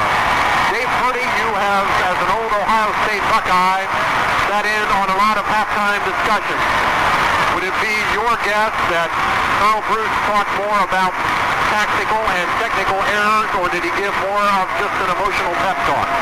I'm sure it's a combination of both, because it's going to take both. They're going to have to, the team that comes out and makes the changes for the best is going to be the team to win it, along with that emotional impact. Minnesota surely had it in the first half, and now it's up to the Buckeyes to just completely change the game around, because that's what they're going to have to do to win this one. Okay, Dave. The Buckeyes will receive, and in the third period have decided to go against the wind so that they will have the wind in the fourth period. That means that they will be running from the closed end to the open end of this horseshoe. Natural grass, Bob, and it is quite a change on game day from the artificial turf that the Buckeyes played on, but it should be mentioned that they practice every day on natural turf at the North facility on the Ohio State campus. That is absolutely correct, Chuck.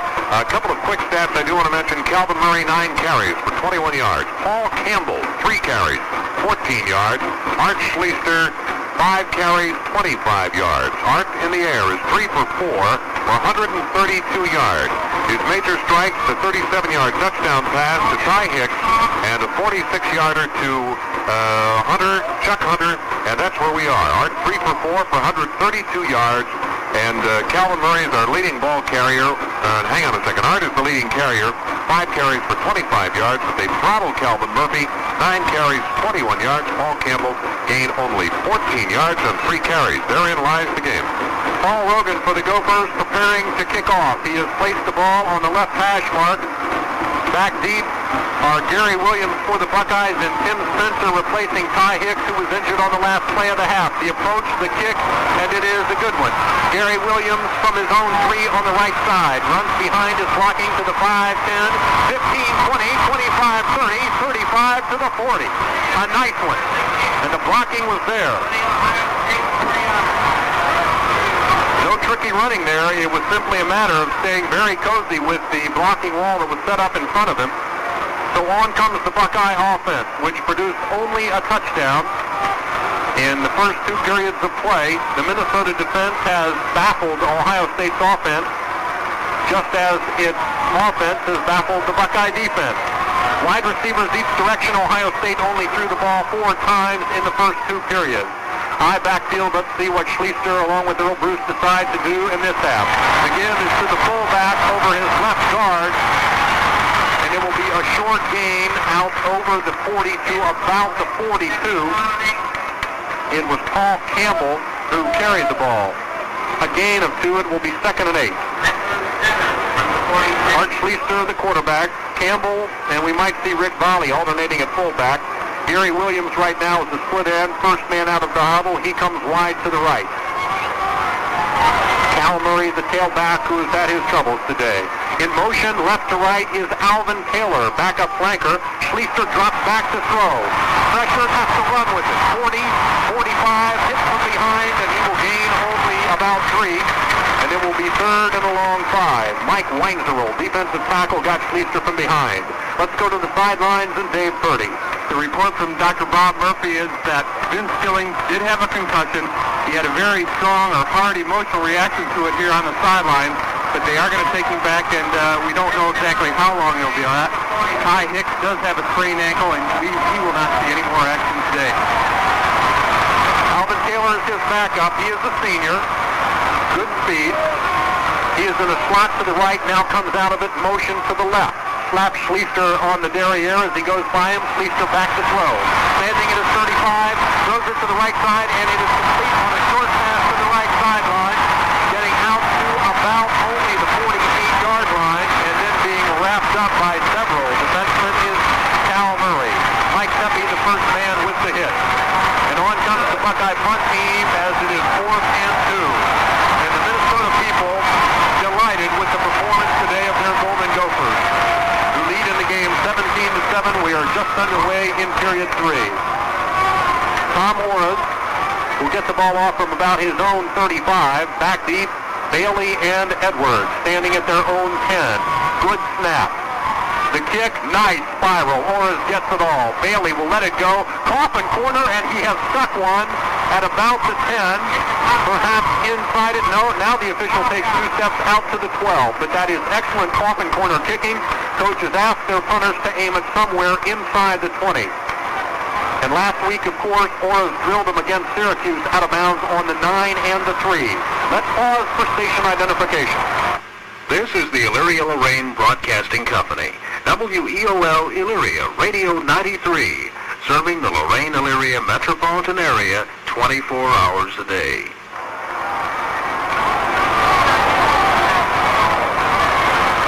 Senior quarterback Mark Carlson, ball at the 12-yard line. He has Marion Barber, the talented junior running back, in motion, but gives instead to White, who gets across the 15 to about the 17. It'll be a gain of 5, 2nd and 5. The tackle by senior defensive tackle Reggie Eccles out of Chardon, Ohio.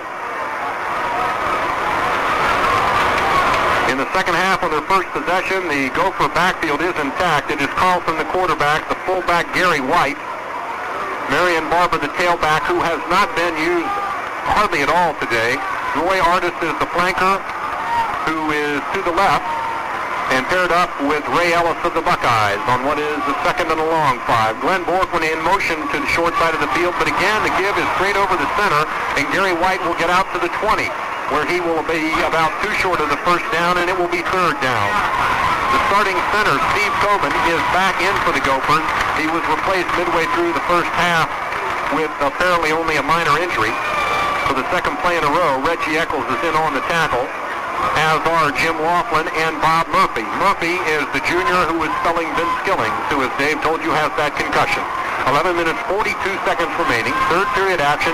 Minnesota on top by 10, 17-7. Short yardage situation. It is a 4-man defensive front for the Buckeyes. The linebackers up a little tighter than they were in the first half. Again, it is White, and he has the first down out at the 23. Timeout by the officials as the chains move up.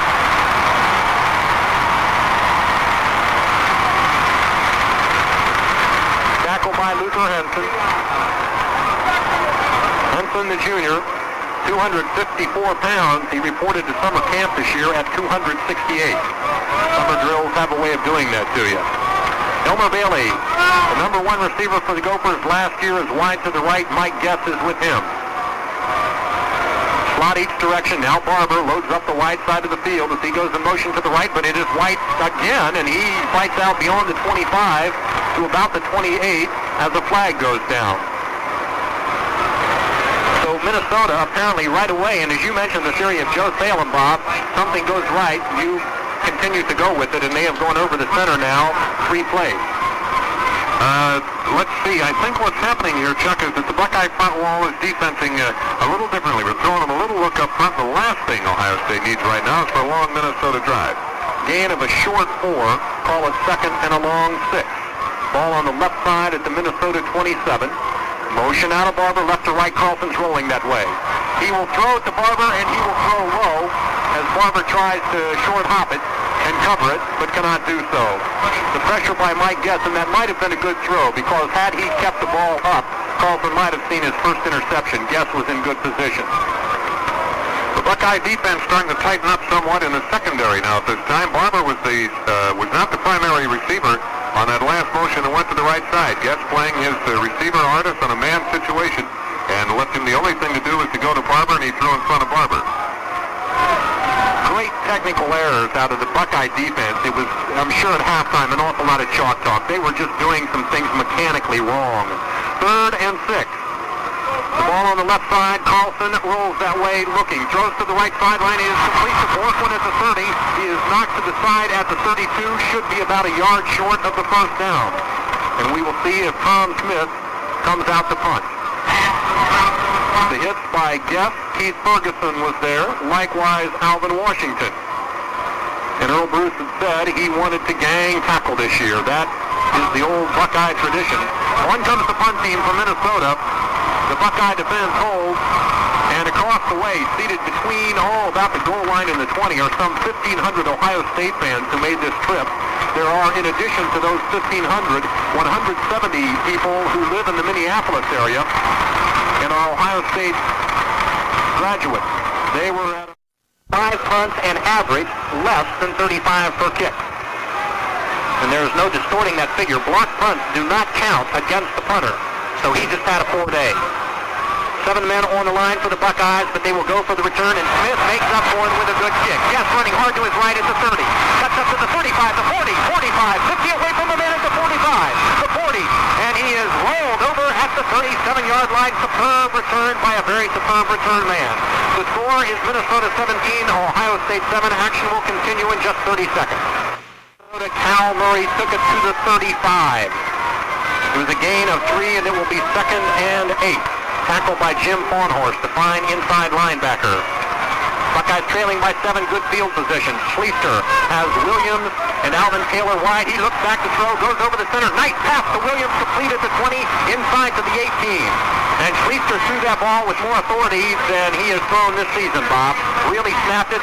Nice pattern out of Williams, and as Dave Purdy mentioned, and as we mentioned in the pregame, what was not there last week against Syracuse was there on that particular play. That was the superb timing. No doubt about it. He runs his pattern out. He comes back to the ball, does the spin, and he is in with a clean reception. He did throw the ball in traffic. Good precision, good velocity from Art. On the right side, it is marked at the 18-yard line. First down. Schlichter option to the left side, pitches. Cal Murray in trouble.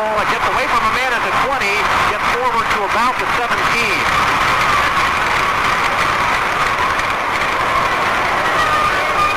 Preliminary indications of that flag. We've got a face mask. Hang on. Dave Purdy standing right in front of it. As the umpire following the tackle, we saw the yellow flag. Let's go to the sidelines and Dave Purdy. Well, standing right in front of it here, Chuck, I thought they were going to call a face mask because one of the defenders did get a hand in the mask, but instead it went against us with a clip there. A bad, or not a bad call, but an untimely call for the Buckeyes. The gain itself was only a couple yards. But it is now being backpedaled by the official outside the 30 to the 33. And that will set up first in a country mile. Buckeyes need to get to the 8-yard line of Minnesota. They are at the 33. First and 25, 8 minutes, 20 seconds remaining in this, the third period. Ohio State is trailing Minnesota 17-7. Alvin Taylor is responsible for the clip. And he is in motion on this play to the wide side of the field, which is the right. Schlichter dropping back, looking that way. Long down the right side of the field. Gary Williams caught at the 15, and there he is out of bounds. And Williams is in perfect concert today with Art Schlichter. Knocked out of bounds by Mike Pepe. Pepe was right there, but again, the good timing. That was a simple down-and-out pattern. And apparently the Buckeyes now are preparing to open up the football game and their offense. Chuck Hunter is in to spell Williams.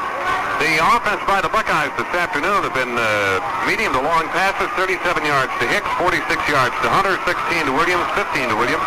So that's the kind of ball that Art's been throwing. 18-yard gain. It is 2nd and 7. Ball on the right side at the 15. Taylor in motion. Right to left. Schlichter. Draw play. Plenty of room for Cal Murray at the 10. Down to the 8. Close to the first down. Well-conceived play. They had the defense spread out with the passes of a couple plays ago, and the middle guard was nowhere in sight. Credit the blocking of center Tom Waugh. And it took a defensive end, Tom Murphy, with help from linebacker Jim Fawnhorst to stop the play. The officials are conferring they will bring out the chains, and if Ohio State is able to recover, Bob, from 1st and 25 and get a first down, Old Mo should be in their hip pocket. It is a first down. That will set up 1st and goal. And now will the Buckeyes go conservative, or will they continue to spread things out? The type of offense that has got them this far. Fritz, Andrea, Lukens, and Brown. We've got a big front four up there, and maybe something we can do to counter that big, beefy Minnesota front wall. Williams is wide to the right. Taylor really wide to the left, and the sweep goes that way. Schlichter is run all the way. He's got blocking at the 10, at the 5. Tries to get away from a man. He is at the 3. It will be 2nd and goal from the 3. It was run all the way. They send the receivers into the end zone to take the cornerback with them. And it took the pursuit of deep safety Mike Robb to finally put the stop on Schlichter. And there's a penalty on that play on Robb for a helmet. He put an elbow in Schlichter's helmet on that last play, and there's a flag on it. There it is. Personal foul. After the play, I believe, in which case it will be half the distance. That is the case. From the 3, it will move to, well, actually, let's call it the 1-yard line, although it's just inches outside it.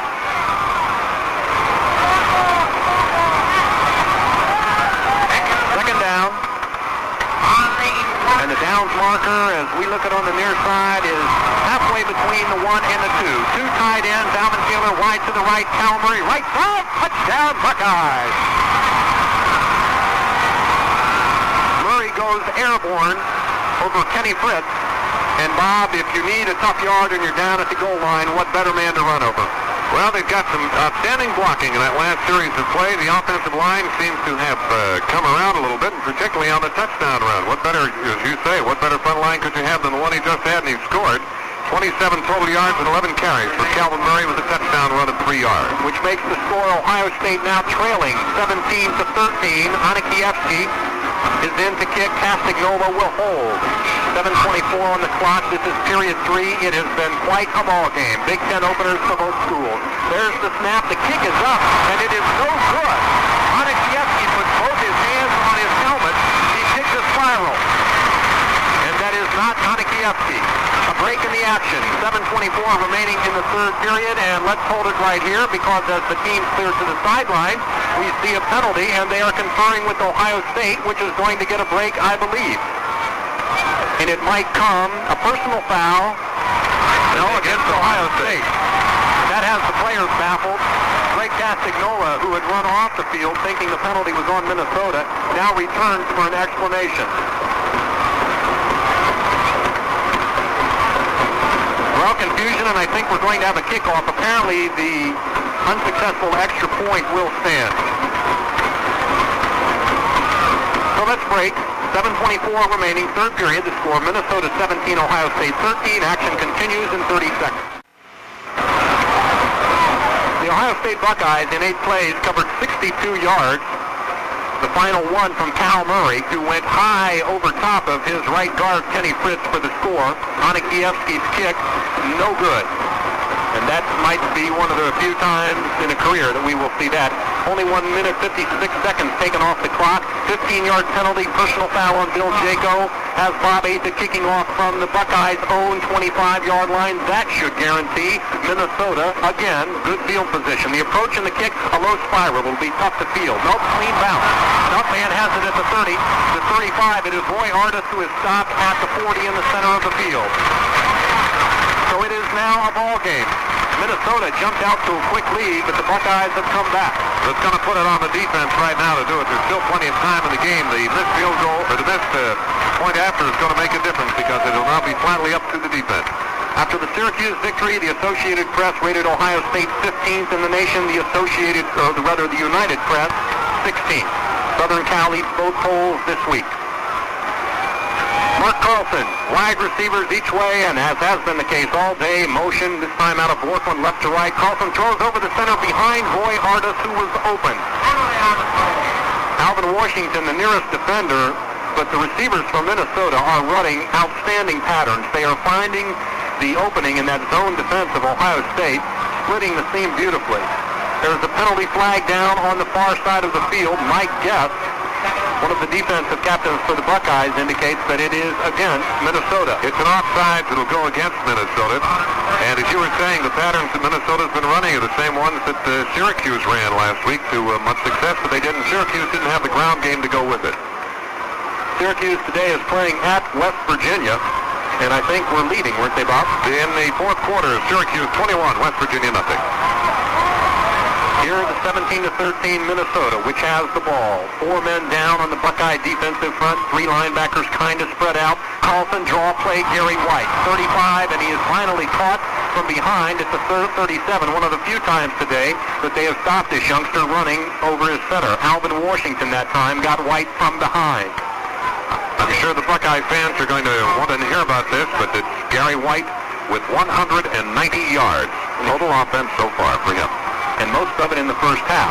Yes, they have settled it down a bit here in period 3. Second down, 12 to go now. It had been 1st and 15. White's gain on the previous play, 3 yards. Motion out of Barber, right to left. That loads up the left side. Carlson rolls that way, looks back to the center, but goes with the outlet pass to Borkland. It is overthrown primarily because Jimmy Laughlin had his chin resting on Borkland's shoulder. He was right there. The AP Top 20, we mentioned Southern Cal is number 1. The Trojans are followed by Alabama, Oklahoma, which is having trouble with Iowa today. Texas is 4th. Then in the Big Ten come Purdue, number 5. Michigan is 6th. Penn State 7th.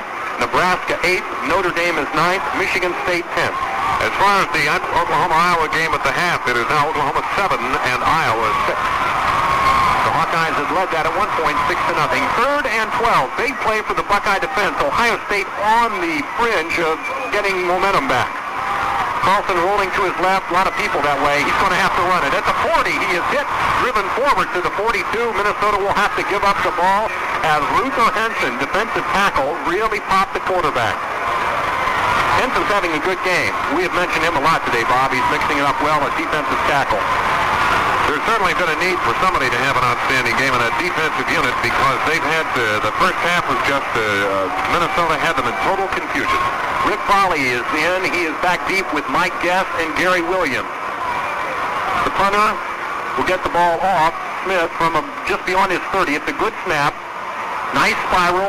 Guest at his own 22 up the center. To the 25 and to the sidelines with a block. 30, 35, 37, and Mike Guest is having already an amazing season at returning punts. Last week, 5 returns for 44 yards. He went crazy on the previous punt with a beauty. And that time, Mike Loud finally stopped him, but not before he had taken it from the 22 out to the 37.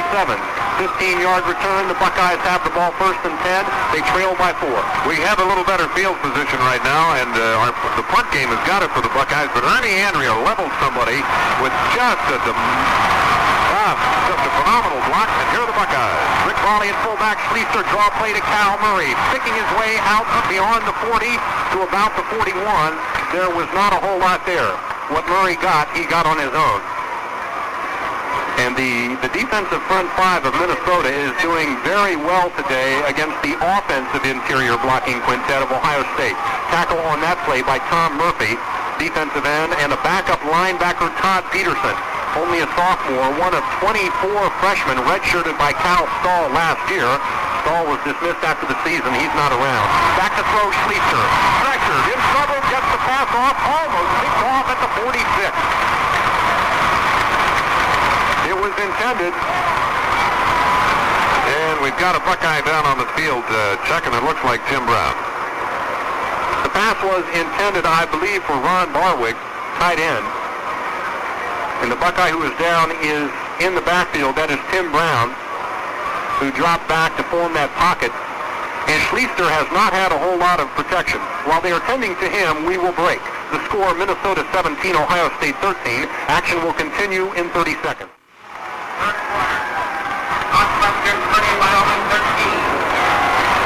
The Ohio State trainers are tending to offensive tackle Tim Brown, injured on the last play. It was an incomplete pass play from Schlichter. Third down and 6 it will be for the Buckeyes. And let's go to Dave Purdy on the sideline. Have to get it. Dave, the injury to Tim Brown, a shoulder? He's holding his shoulder, and they're keeping it immobile right now. I'll check with Dr. Bob, and thank you, Bob, with more scores. Righty, let me update a couple of finals. Syracuse over West Virginia, 24-14. Penn State beat Rutgers, 45-10. And it was Miami over Kentucky, 15-14. Third and 6. Joe Lukens is in place of Tim Brown. Schlichter rolling to his right to throw, looking. Now he's going to have to run it at the 40. Out to the 43, and he will be short of the first down. Ohio State will have to give up the football. Tackled by Mike Weingerl, and about 50,000 people continue to give enthusiastic support to their Gophers.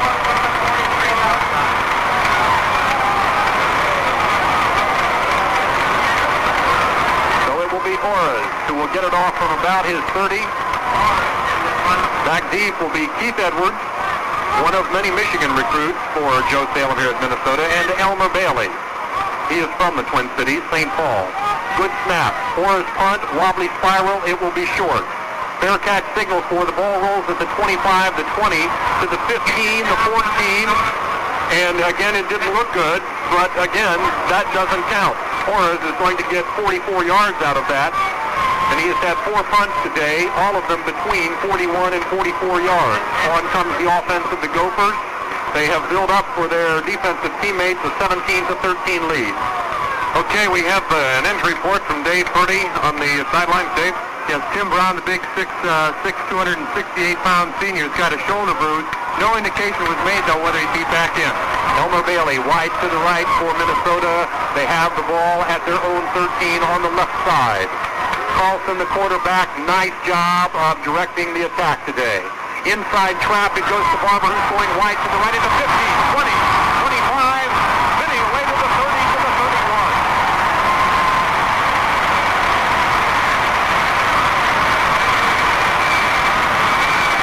And that was the first opportunity today that we have seen the Marion Barber that everybody knows about.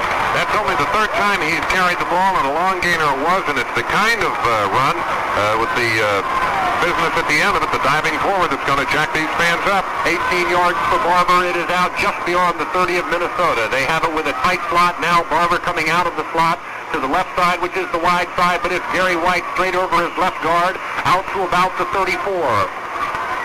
So the Buckeyes have succeeded in stopping that quick dive play. Alvin Washington and Marcus Merrick, the 2 inside linebackers, were able to pull White to a halt that time. The clock is at 3:46. This is the 3rd period. Minnesota leads at 17-13. For the Buckeyes, it has been an entire day of the comeback trail.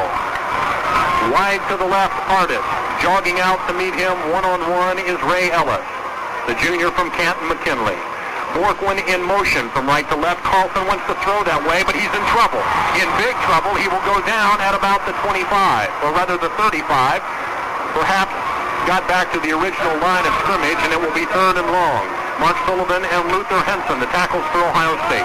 We had good penetration from linebacker Alvin Washington on that play that brought that whole thing around. It forced him out of the pocket and forced him into the hands of the down lineman. Just a good team defensive play on that. No gain, 3rd and 7. The length of a football behind Minnesota's own 35-yard line. a big play. There have been quite a few of those today. Carlson, motion out of Barber, left to right. He's back to throw, looking Barber's way. Pressure, screen pass right side. White has it at the 35, the 40, the 45. Midfield away from a man to the 45 of Ohio State. It's a first down.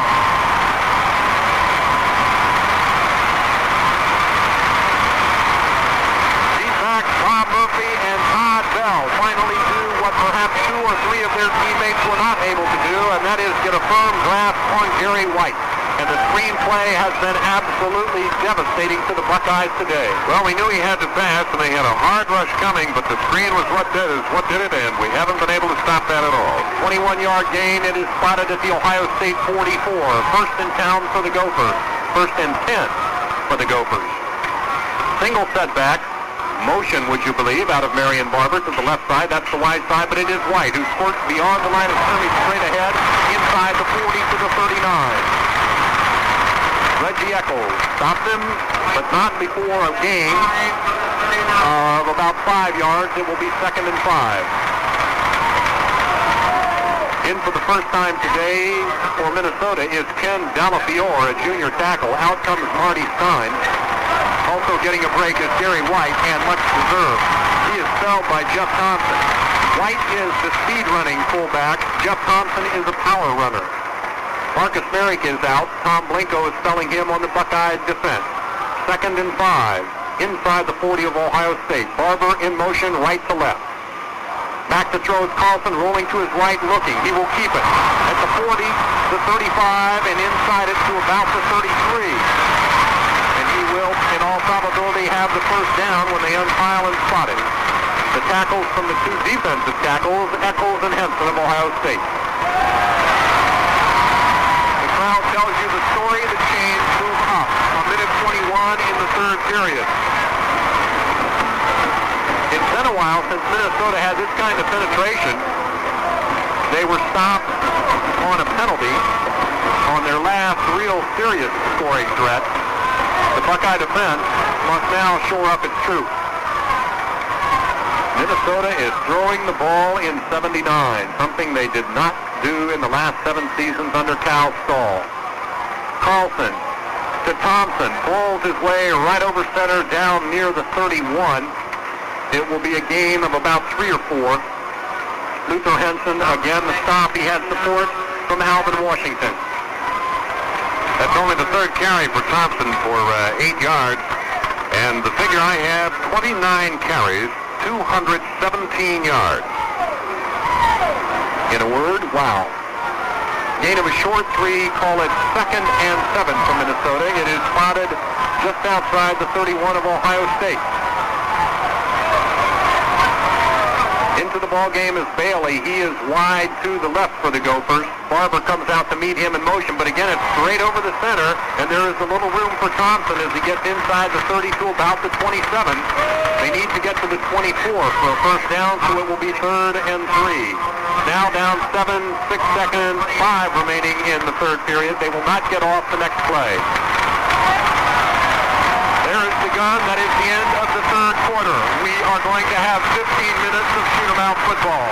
The score, Minnesota 17, Ohio State 13. This is the Ohio State Football Network. Superb day for football. Blue skies overhead. Temperature a nice toasty 70. Light breeze coming in from the open end of the horseshoe. Minnesota leads in the game 17 to 13 as we open the 4th period. Minnesota has the ball at the 27 of Ohio State. It is 3rd down and 4. Back to throw Carlson with the sideline pass, and it is caught by Barber, but he will be covered short of the first down. That was a big play by the Buckeye defense.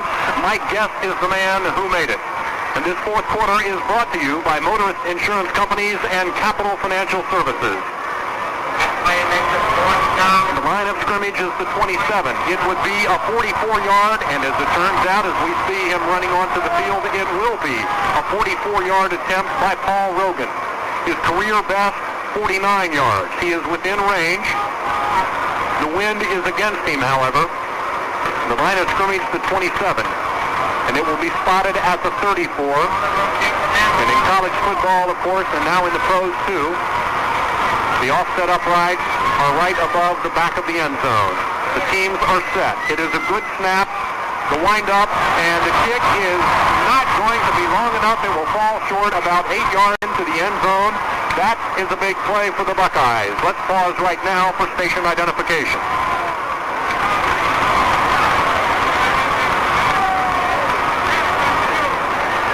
You're listening to WELL Elyria Radio 93.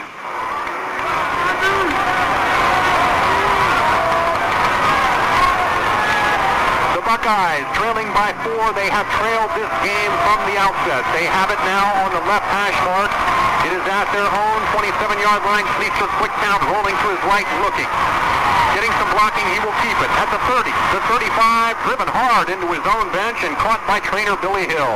Jack Johnson helped him get out of bounds, but not before a big gain. We'll have to see exactly where he stepped out. One official stationary at about the 36. And if that's the case, Schlichter will have gained more than 9 yards, then we'll have it second and short. A couple of key scores at the half. Michigan 10, Notre Dame 6, and the final, Michigan State 41, Oregon 17. Michigan has the home field advantage today in that big shootout with the Irish. Total yardage entering the fourth period of play, 405 yards for Minnesota. 425 yards for Minnesota, 205 for Ohio State. Minnesota's offense has doubled the output of the Buckeyes. They decided that Schlichter was close enough for a measurement, but he indeed is short by about a foot. We're getting some more scores now, but I think they are scores. In fact, they are scores that we have just reported. That's the one they just gave us with Michigan 10, Notre Dame 6 at the half. For Art Schlichter, 9 carries, 36 yards this afternoon. He has put the ball up only 8 times, completed 6. Second and short yardage, does Earle Bruce elect to go for the home run? Out at the 36. Temporary pause by the official, but now he sets both teams. Schlichter with the I formation. Wide receivers each direction. 4-man defensive front. Nope, they'll go for the first down. And it is Rick Volley, backup fullback, getting the first down out near the 40. Needed only a couple feet. Volley is quite a cheerleader. He is a hard-running ball carrier who has the speed to break the long one. And in Ohio Stadium, he will orchestrate a crowd cheer from the offensive huddle. And Earle Bruce, after the first game at Syracuse, or with Syracuse, at Ohio Stadium, said, I don't especially like cheerleading football players, but this Volley kid is something else. First and 10 for the Buckeyes. The Minnesota fans stirring a bit as Schlichter back to throw. Good protection. Rifles it over the center, and it's all picked off as it goes through the hands of Alvin Taylor, and then just out of reach of one of the deep backs for Minnesota, Keith Edwards. Schlichter needed to get that one down. It was down at the 45-yard line of Minnesota. Art was getting good protection, and he hung in and hung in and hung in and found his primary receiver, but was just a little over his fingertips. We were lucky they didn't come off with an interception there. We want to talk about the injury to Tim Burke. He was forcing around after a light workout yesterday. Dove for a pass and injured his shoulder. He played sparingly today. Schlichter back to throw over the center, tipped and almost again a replay of the last play. Through the hands of Gary Edwards at the 40 of Minnesota, and then over the head of Keith Edwards. We got a break to the left side and a break to the right side as the splits are about the right range and everything is fine. The receivers are open. If we can get them just to drop that a yard or two, we might have ourselves in a situation where we can put some points on the board. The receivers were open. At the 39-yard line of Ohio State, the Buckeyes now face a 3rd and 10. The clock, 13 minutes, 29 seconds in the contest. The Buckeyes trailing by 4. They have not led in the contest. Big Ten openers for both these schools. And both of them want it more badly than you can imagine. Schlichter back to throw. Over the center, he lobs it. Chuck Hunter is out there. Caught at the 35. Out of bounds at the 33. A beauty. A first down and a monster play for Ohio State. Knocked out of bounds by Keith Edwards, but what a great target he has in Chuck Hunter. 6'2", 211 pounds out of Newark, Delaware. Art hanging in there, getting all the protection he needed, and he threaded the ball between 2 Minnesota receivers, the same play he used with Gary Williams a little while ago, that deep out. And Hunter rounded off the pattern. It was actually a corner type pattern. It was not a 90-degree square out. It is at the 32 of Minnesota on the left side. The Buckeyes knocking on the door, draw play, and it is Cal Murray tripped up at the line of scrimmage. And the Minnesota defense, by Alan Blanchand's tackle, is spared what otherwise would have been a long run, because beyond Blanchand, Murray had an awful lot of natural turf ahead of him. No gain, 2nd and 10.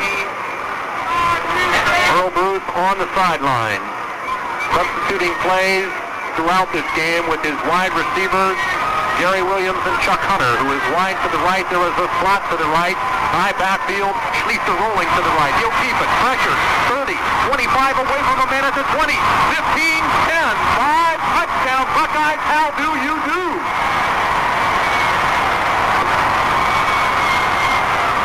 We have a Buckeye down, but I don't see any flags on the play. Now he's getting up slowly back at about the 39-yard line. That's Cal Murray, who threw a block. Art Schlichter with a masterful piece of running. He broke 4 tackles on the run, and it was run all the way. It was the quarterback sweep with Cal Murray and the fullback Paul Campbell ahead of him. And it was left sideline, and the defense overshot him. Schlichter cut back to the center of the field. The last 15 yards, he was unchallenged. The Buckeyes want timeout. They must decide whether to go for 1 or 2. That is because the score is 19-17. We'll talk more about that in a minute. The timeout on the field, the score, Ohio State 19, Minnesota 17. Action will continue after. A major decision for Earle Bruce. His team leads by 2. They are about to attempt a point after, or perhaps 2 points after. 1 point would give them a 3-point lead, which would give Paul Rogan of Minnesota the opportunity to tie the game with a field goal. If they go for 2 and don't make it, a field goal will beat them. But it will take more than a field goal then if they get it. And they are going to go for 2. Tim Spencer is in at tailback. And you have to like this kind of football. It is winning football, Bob. No doubt about it. And here we go. Taylor, White to the right. Tight end on the left. High backfield. It is at the 3 in the center of the field. The crowd is roaring. Motion out of Taylor, right to left. Can Schlichter even here? Yes. Rolling, dropping straight back. Throws over the center. And it is complete and good. The man who got it, I believe, was either Chuck Hunter or Jim Houston. Nope. Bill Jaco. On the 3rd try, Bill Jaco, and the reason we hesitated on that is because for that play only, Bill Jaco, who is normally a tackle, had to put on a special jersey in order to fit the number requirements that a tight end must wear. Jaco's normal number is 75. Playing tight end, he put on number 87. There were 2 men between him as he ran a quick down and in. Schlichter dropped straight back, had to thread the needle, and did so. It was a superb pass. That's nothing but heads-up football. That's the football that's the point that's going to take them. They're going to need more than a field goal now to come from behind to get at us, and the Buckeyes are tightening up. 50,000 people on their feet. Standing ovation, exhorting on the Minnesota kickoff return team. Ohio State led in this game for 47 minutes and 18 seconds. Now with 12:42 remaining, they have taken the lead 21-17. Momentum in the first half belonged entirely to Minnesota. The Buckeyes have scratched and clawed and have been able to pull up and ahead now of Minnesota. Desperately important game for both teams. Ohio State, with its new coaching regime, trying to get off on a proper foot in the Big Ten race. Bob Asa, the sophomore, is ready. He would like to get it all. Back deep are Lewis, Artis, and Edwards. There is the kick, and he did get it all on the fly. It will go out of the end zone. And who knows how important that kick was, as a couple of players, one of them Jimmy Laughlin for the Buckeyes, squares off momentarily with one of the Minnesota players. The officials shove them apart. Tempers are cooled. On comes the offense of Minnesota, and now the task lays squarely on the shoulder of the Buckeye defense. There's been some bad blood in that offensive line this afternoon. The reason being is that Minnesota is holding our players up and allowing a couple of Minnesota players to get a shot at them. Instead of putting the player down, they've been holding Calvin Murray up a couple of times, and the linebackers have been taking a shot at him. So there's a little bad blood from some of those people in the front line. Senior Mark Carlson has a single setback. and in motion it is Borthwin left to right. He is joining Roy Artis on that side, but it's an inside trap. Marion Barber gets nothing. Perhaps just out a couple feet beyond the 20. Let's call it second and a long 9. The stop by freshman defensive tackle Chris Ream out of Highland High School in Wadsworth. The Buckeyes lead it by 4. A major decision and a major gamble by Earle Bruce paid off when they went for 2 on the extra point. And that wasn't even an option, Bob, because Schlichter dropped straight back. It was not a run-pass option for the quarterback. Again, wide receiver, deep direction at the 20. Mark Carlson. What a football game. Sweep to the right side, and it is Garry White, 25, 30, 35, 40, and he's pulled down from behind at the 44. Quarterback Mike Guest to stop, but not before a pickup of 24 yards. The Ohio State scoring drive, 7 plays, 73 yards. The big chunk and Art Schlichter, 32-yard touchdown run. 2 minutes and 22 seconds of the clock was eaten up by that drive. The clock is now under 12 minutes. Buckeyes leading by 4, but Minnesota's offense has not really slowed down yet today. Carlson has it on the right hash mark. They have spotted it at the 44. Carlson is rolling and looking to his left under pressure. Throws it. It is complete and almost a nice tackle, but now Garry White gets out to the 45 to the 48. Jim Laughlin almost had him in the backfield, but he slipped down to White's ankles, and Chris Ream once again had to come up and make the final stop. Spotted now at the 49 of Minnesota. The Gophers have it. 2nd and 5. It was a gain of 5. The Buckeye secondary is coming alive now. They're starting to play up in that line a little bit. They're playing a little bit closer. They're playing some man coverage, and I look for those for the secondary to start doing some superb defensive work, and they're playing their people the right way. Motion again, Marion Barber, left to right, sweep to that side. It is White, who tries to cut it up short but cannot do it, and he will be covered in the backfield and will lose 1, perhaps more. Luther Henson and Marcus Merrick that time played that sweep properly. On the previous play, White was able to get the defense extended and was able to cut back behind them. But in coaching terms, the defense on that play slow played the sweep, staying a step or 2 behind the ball carrier. When he tried to turn it up, they were there to meet him head on. It is between the 48 and 49-yard line. Let's call it 3rd and a long 5. And I hope we're not hyping it when we call this another big play. On the right side. No motion this time. Carlson, quick pass into the middle, and it is caught on a nice catch at the 44-yard line of Ohio State. It will be a first down, and you have to credit Elmer Bailey with holding on to the football despite a stinging tackle by Todd Bell of the Buckeyes. And it was a good pass by Carlson. Let's go to the sidelines and Dave Purdy. You know, we spoke earlier about conditioning, and it looks like the Buckeye defense is offsetting that by running in a number of variety of players, some at tackle, some at middle guard, and some at linebacker. Ohio State not in shape last week, in the words of Coach Earle Bruce. 1st and 10, Garry White is stopped going right over center, pushed backwards by 2 Buckeye defenders. Short gain, he perhaps got to the 41 of Ohio State. And then Merrick and Blinko rolled him into the backfield. They will spot it at the 41. A gain of 2, it will be 2nd and 8. The clock now at 9 minutes 24 seconds. It is, from this point forward, a monstrous factor. Ohio State by 4, 21 to 17. Garry White closing in on 250 yards on the ground this afternoon against Ohio State. Individually, that's his own yardage. Single setback. Borthwin motion, right to left, rolling that way is Carlson, lobbing it out to Borthwin. He has it and is bounced backwards inside the 40 of Ohio State. Jim Laughlin, nice hit. But that is that little flare pass that is completed right about at the line of scrimmage to the man who is in motion. Now that is fattening up Carlson's completion statistics, but it has not really damaged the Buckeyes since early in the game. Carlson is 23 for 31. 31 attempts, 43 completions. Ohio State, conversely, has thrown only 11, completed 7. 3rd down and 6. That is the reason for the roar of the crowd at the 39 of Ohio State. Motion out of Randy Sonnenfeld to the right side. Carlson is looking to him, and he is open, but he doesn't see him. The quarterback will have to run it, and he is covered at the 30 or rather the 40-yard line, and they're felled. Tom Blinko, responsible for the stop after Marcus Merrick jumped on top of him and then fell off. So the reason for the tackle in the backfield is because of good coverage out of the secondary. And the Gophers are going to have to give it up.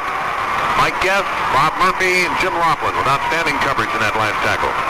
Guess is standing at the 9-yard line. The punt by Smith will come from about midfield. Ohio State elects to go for the return. Smith bobbles it. He'll have to run it. Will Ohio State be alert enough? He's looking. He now decides to kick. Gets off a good spiral that will bounce and be caught on the air at the 2-yard line. In a roar by the crowd, and Jim Laughlin is saying that the ball cannot be caught in the air by an offensive player. Now, technically, that is the letter of the law. But Mike Guess had signaled a fair catch and was making no attempt to receive the punt. And there is also a clause in the rule that says that in catching the ball on the fly, an offensive member of the punt team cannot interfere with that right to catch. Well, the way the officials have interpreted it, it's Ohio State ball on about the 2-yard line. Well, that was total disaster because Smith bobbled the punt. The Buckeye defense had peeled back and did not see the bobble. Hesitation out of Smith. I think had he run it, he would have gotten the first down. But he finally elected to punt it, and he has stuck the Buckeyes. They have their heels on the goal line. 7 minutes and a half remaining. Quarterback sneak by Schlichter. He gets out to the 5. That will take a little pressure off. A gain of 3, and it will be 2nd and 7. The stop by defensive tackle Mike Weinzierl. Art Schlichter, that's his 11th carry. 71 yards offense on the ground for Art Schlichter. You will probably enjoy after this game the comments of 2 of the assistant coaches of Ohio State, Fred Zeckman, the quarterback and wide receiver coach, and Pete Carroll, who orchestrates the defensive backfield for the Buckeyes. 2nd and 7 from the 5. A slot to the right, which is the wide side of the field for the Buckeyes. I formation, they'll go to the left. Cal Murray, protecting the ball with both hands, slams out over his left tackle to about the 8 or 9 yard line. They need to get to the 12 for a first. The blocking that time by Bill Jaco. I said Cal Murray, pardon me, Tim Spencer spelled him on that play. Spencer is the freshman out of St. Clairsville High School. He is the tailback backup this week because Jimmy Gale is not available. Story is the man who would have been the number 1 starter at that position for Ohio State, Ricky Johnson. Paul Campbell is out at fullback. Rick Brawley is in. It is 3rd and 4. Schlichter, quarterback keeper to the short side of the field. He will be stopped at the 9-yard line. The Buckeyes will have to punt.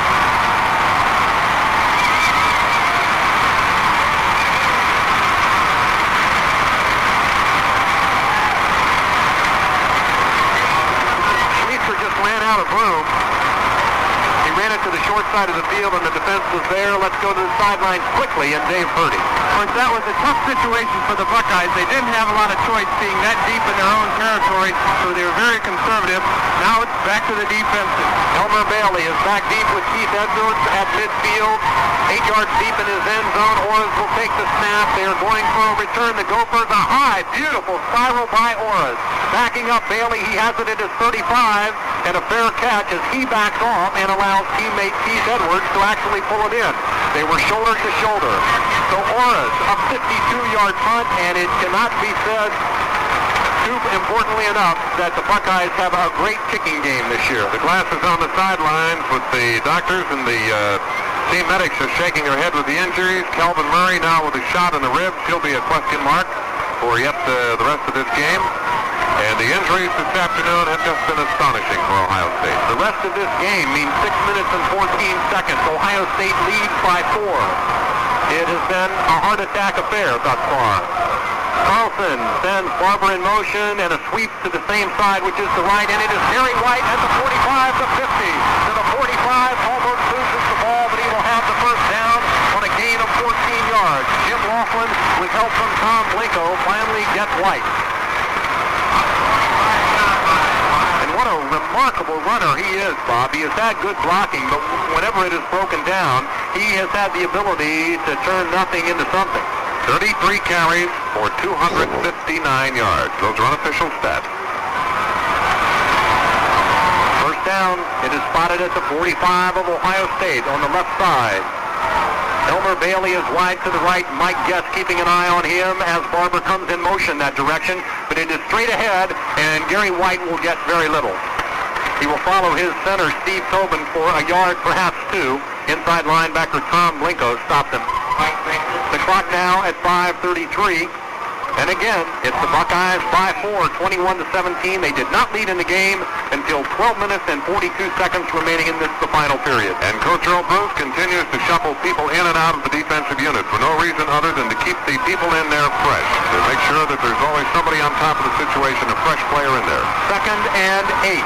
Single setback out of the Gophers. That is their offense all day. Barber in motion. He's been in motion all day. Carlson wants to throw that way. He does so. Barber is open. It is hobbled and he is dropped. Unloaded on by Todd Bell, and Barber is not getting up. Just as he bobbled the ball, Todd Bell stung him. It was a clean hit, the crowd booing, but it was a very clean hit. Barber is up with the help of Todd Bell. They exchange pats on the backside, and Barber will stay in action. Bell could have unloaded on him if he wanted to, but he did not stick a helmet in him. It was a clean hit all the way around. The fans here don't particularly care for it. I think Mr. Barber better check and see if he didn't leave his shoes down there. Well, he is coming off. The coaches want to see if he's okay. He'll be replaced by Glenn Lewis, and it will be 3rd and 8.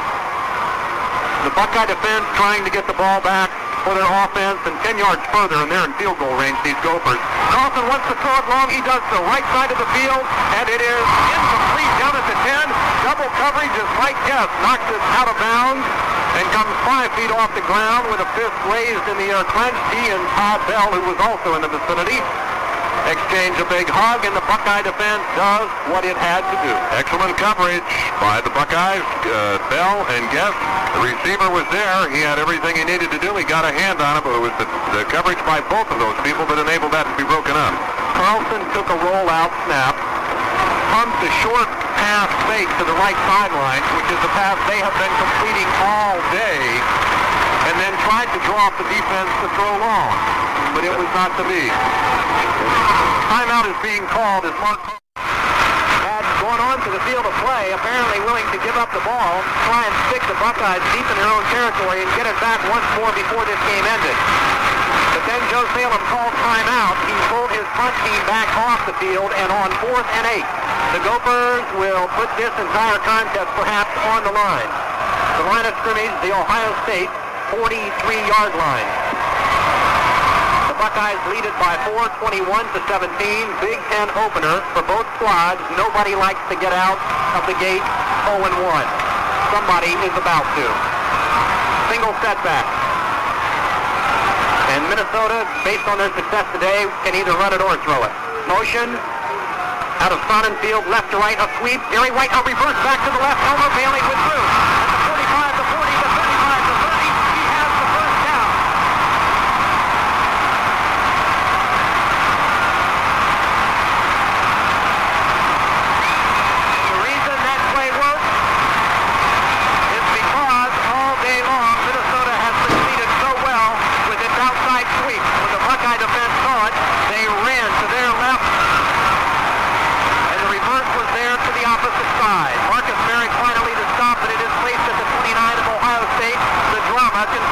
Unfold. 1st and 10 for the Gophers. The clock at 4 minutes, 31 seconds. Motion out of Sonnenfeld. Left to right, sweep to the right side. Garry White with blocking. Cuts in at the 25 to the 23. Once again, he made something out of nothing. Finally the stop by American Todd Bell. The crowd booing a bit because following the hit, Todd Bell sort of threw Garry White to the ground. A gain of 7. It will be, or call it a gain of 6, 2nd and 4. Marion Barber is coming back into the ball game, and keep in mind, last week he threw a touchdown pass from a halfback rollout. It was a 35-yard toss against Ohio University. And deception plays in this game have worked well against the Buckeyes. 3 down men now for the Buckeye defense. The wide side is to the left, but it will be a handoff to the left side over guard. Nothing going for Jeff Thompson, who was spelling Garry White on that play. Mark Sullivan at middle guard. And it's been musical chairs at the middle guard position for the Buckeyes today. Sullivan on that play stopped the ball carrier after a short gain. They spot it at the 23 of Ohio State. And it will be third down and a short 4. A field goal from Paul Rogan will do absolutely no good. 3 minutes, 8 seconds remaining. They have to get 6, the Gophers. The crowd building. Carlson shouting signals, probably a lot louder than he has in this game. Motion out in front and field to the right. It is a sweep that way. Garry White cuts it up short. Gets to the 20. He is stopped there. 1 yard short of the first down. It will be 4th and 1. Alvin Washington responsible for the tackle. No matter win or lose for Minnesota this afternoon, the first place Garry White's going to go is the Whirlpool. He has got to be proved up after this. 31 carries this afternoon. Remarkable hunk of yardage that he is amassed. The Buckeyes by 4 points. The ball is right at the 20 of Ohio State. And they actually do not need to exactly reach the 19-yard line. They have about 30 inches to go. This is the 4th down play. Alvin Washington is out for the Buckeyes, and Tom Blinko is in. Washington is the mobile linebacker. Blinko is the man who likes to hit. Down men for the Buckeyes, linebackers inside, jumping around by the defensive line now, single setback, and it will go to the right side. Garry White, oh, close. It is very close. And was there a fumble on the play? We saw a Buckeye dive in. Running off the field is Ray Ellis. He thinks that the Buckeyes have held. So does the Buckeye defense. A timeout is called. And where are they going to spot it? The entire Buckeye defense is certain that it is held. Yes, it is spotted right at the 20. No doubt about it. First down the other way. Now the signal. And pandemonium on the Ohio State bench across the way. The assistant coaches, Steve Szabo and Pete Carroll, both of whom coach the defense, hugging each other, going out onto the field and slapping the defense on the back as they run to the sideline. 2 minutes, 6 seconds left, and you know that the offense now feels the pressure. They have to hold on to the football. Had we had a break like that a little earlier in the game, I don't think it would have got out of hand as it did earlier in the game. But the Buckeyes, 47 minutes went by in the contest. They finally pulled out in front. They now lead them 21-17. We have 2 minutes and 6 seconds to go. The reason that last play went for no yardage, Jim Laughlin. Quarterback sneak by Schlichter, who gets about 4 yards on the play. Out to short of the 25-yard line.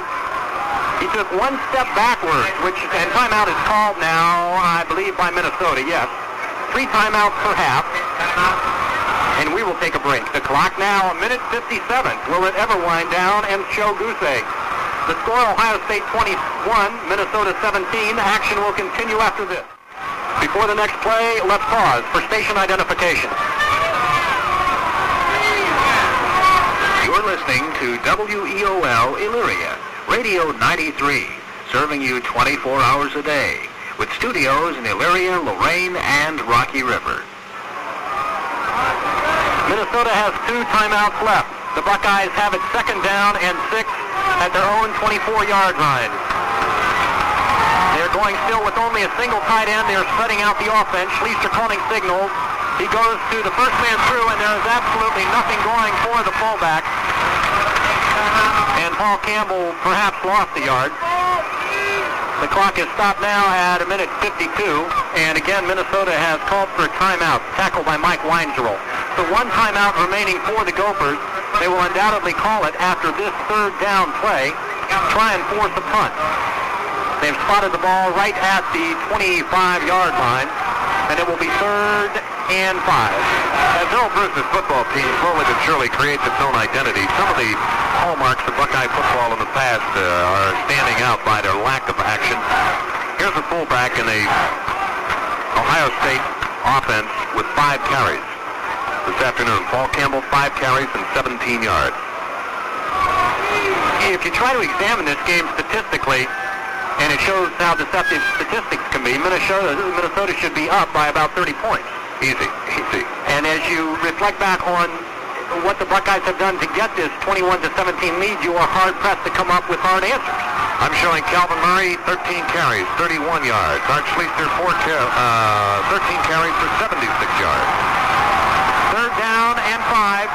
Schlichter perhaps will be happy not to put it up and instead punt. He takes the snap, rolls to his right, looking for the pass, but it's run all the way. At the 25, the 30, he has the first down at the 31, and that might do it for the Buckeyes. That was run all the way, although Schlichter had the ball up high, trying to show pass to the defense. He rolled out to the 32, the chains move up, and suddenly someone has popped the balloon of the Minnesota Golden Gophers. That's what it took to get the Minnesota fans to sit on their hands, and they are now starting to leave rather quickly. That's because traffic out of this stadium is somewhere between impossible and atrocious. We're right in downtown Minneapolis, which today has bright sunshine finally shining. Quarterback sneak by Schlichter. He will just try to hold on to it. Minnesota will grab for the ball. He gets out to about the 35. Gain of 2 will be 2nd and 8. The clock now at a minute 14, a minute 13, and it's running. 35. Minnesota not stopping it. They know it will do no good until after 3rd down. We have them with 1 timeout remaining. The Buckeye team on the sideline standing. Earle Bruce could be no closer than he is to the sidelines without being on the field. Bent over, hands on his knees, not moving. As Schlichter takes it again, no gain, and it will be 3rd and 10. This quarter has been brought to you by Motorist Insurance Companies and Capital Financial Services. And you talk about a drain of energy out of this stadium when Ohio State got that first down. Sudden silence.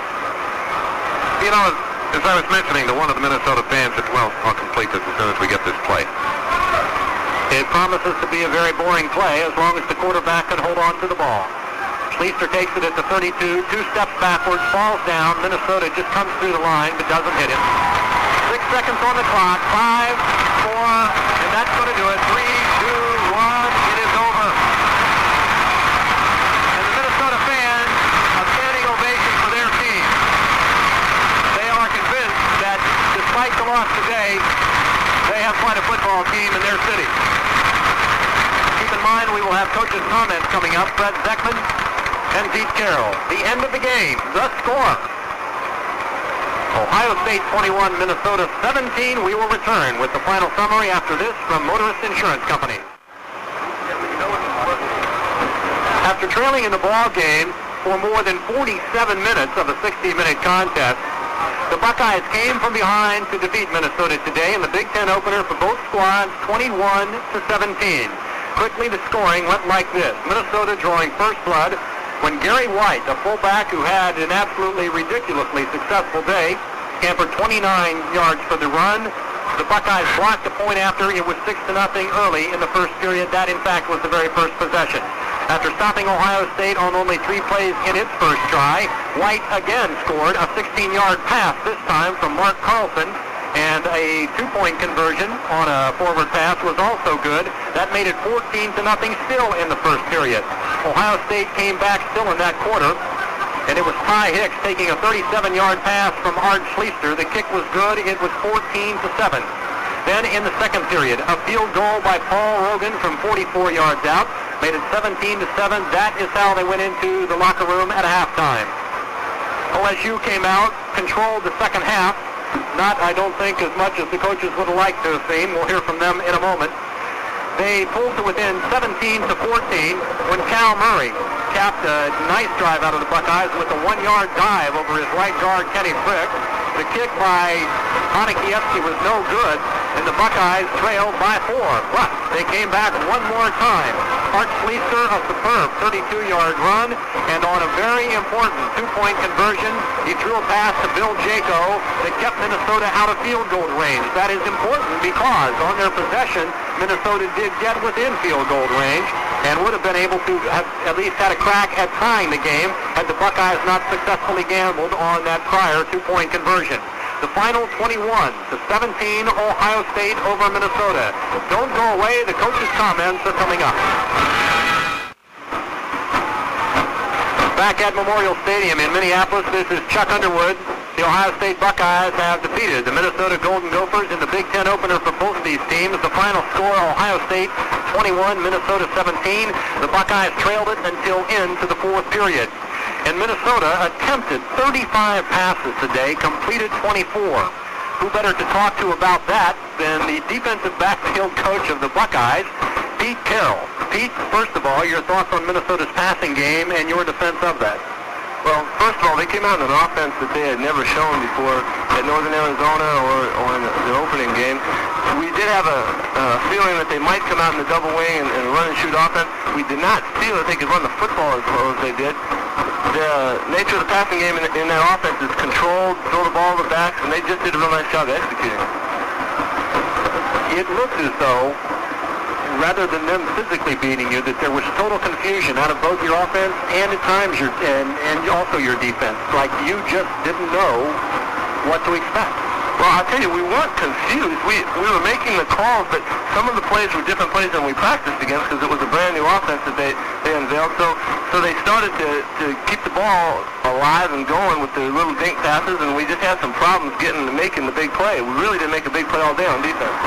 Why did their running game straight up the middle, over center, over left guard, work so successfully? Well, with their motion and the doubling, they spread us out, and I'll tell you, we won't believe what happened. They ran the football very, very well inside. I think he gained an awful lot of yards at fullback.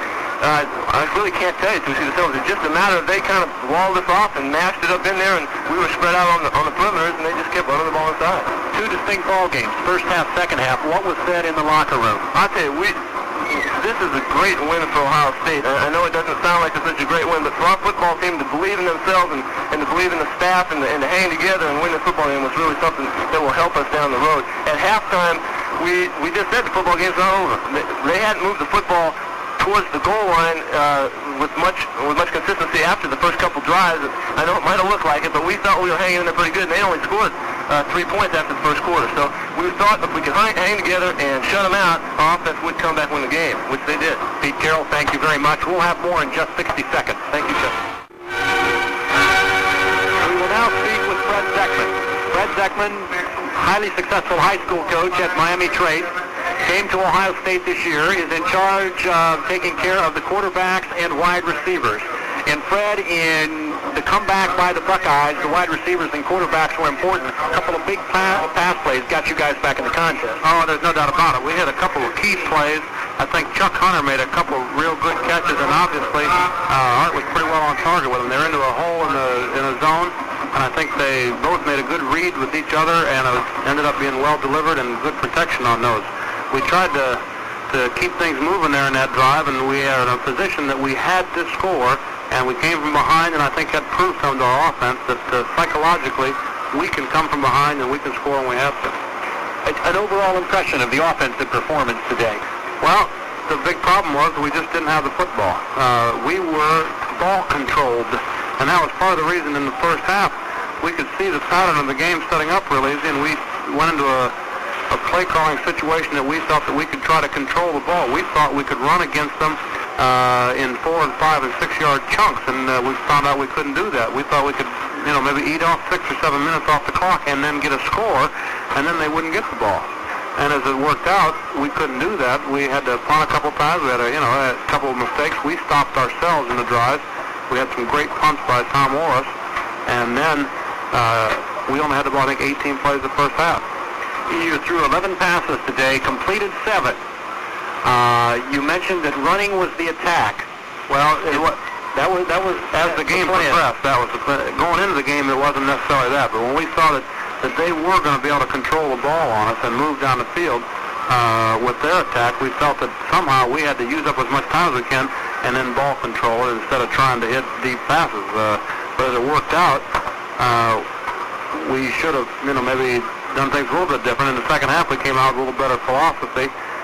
We found out that we had to take the ball to them, and we had some good pass reads by Art, and we had some good throws, and then some good catches by the receivers. How much of a problem was it for you? Pete Carroll referred to it briefly a couple minutes ago.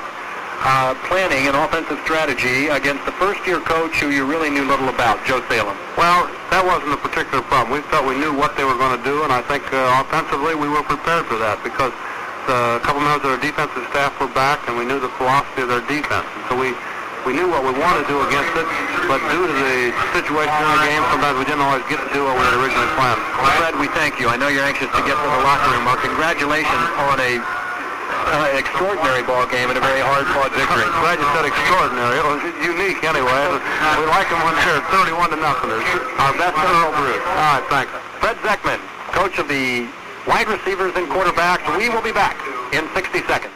Purdy, this is Chuck Underwood back at Memorial Stadium, which is now about empty. The official attendance today, just over 43,000. They had been expecting perhaps as many as 50,000, but it was 43,926. Dave Purdy, your thoughts on what was an exasperating ball game for Buckeye fans? You know, before the football game, I talked with Coach Bruce, and he said, cross the fingers, if we can just get by this football game, we're going to get some of our horses back and we can start rolling.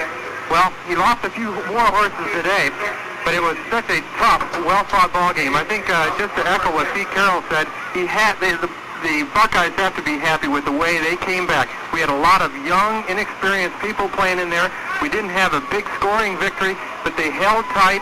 They came back, and they, like Coach Fred said, they can come back when they're down, and I just think a great Buckeye victory. So it is welcome to the Big Ten, Earle Bruce. He is 1-0, and indeed, those inexperienced players certainly earned their stripes today. Bob Connors, a final thought. Well, I would have to say just thank heavens very much that we don't have a Big Ten opponent next week, because it would appear with the strength now of Minnesota, the fact that they are going to be able to roll up some yardage against a lot of teams, with Joe Salem in here, that we have a week off and we can get some of these people healthy this week, get Doug Donnelly back in the lineup. Maybe Art will feel a little better about some of these strikes, some of these cuts to Donnelly. And we were limping physically when we came in here today. Minnesota was sky high. At the outset, we mentioned how much Minnesota wanted to win here to get their program rolling. The days of the Big Two and the Little Eight are all over. It's up for grabs this year in the Big Ten, and I think the way we look today, the way we came back with injuries, that we have just as good a shot at that Big Ten title as anybody else.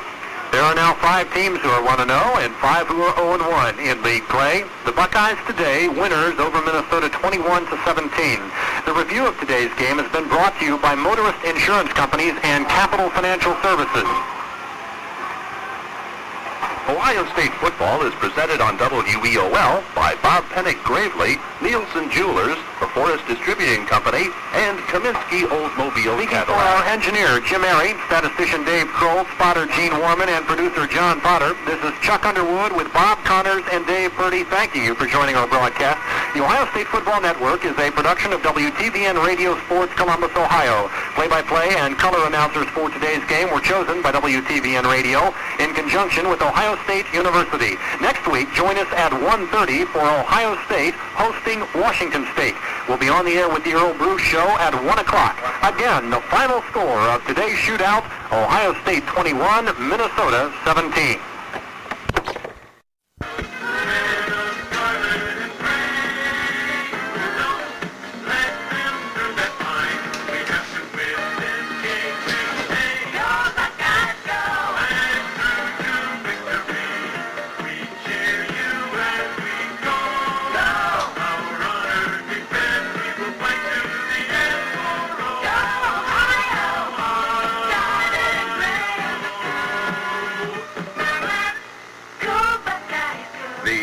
Show, starring Earle Bruce, coach of the Ohio State Buckeyes, and Lee Velocity's sports director of WBNS TV.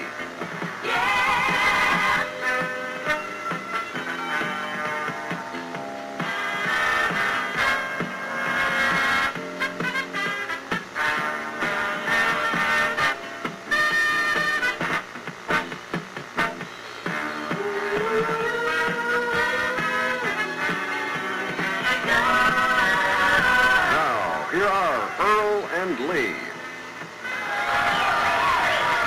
Ohio State basketball coach once said, it wasn't pretty, but it was a W. And that's exactly what happened in Minneapolis when the Buckeyes came out on top against the Golden Gophers of Minnesota, 21-17.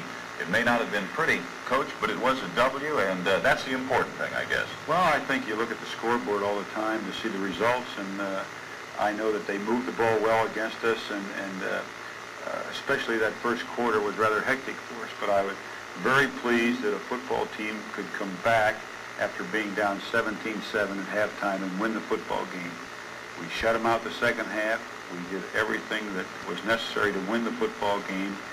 We were in a situation where they were using a lot of new stuff, what we call old Tiger Ellison's run-and-shoot offense, which was cut out for them a little bit, and they did a great job of it in their execution. We kept the ball.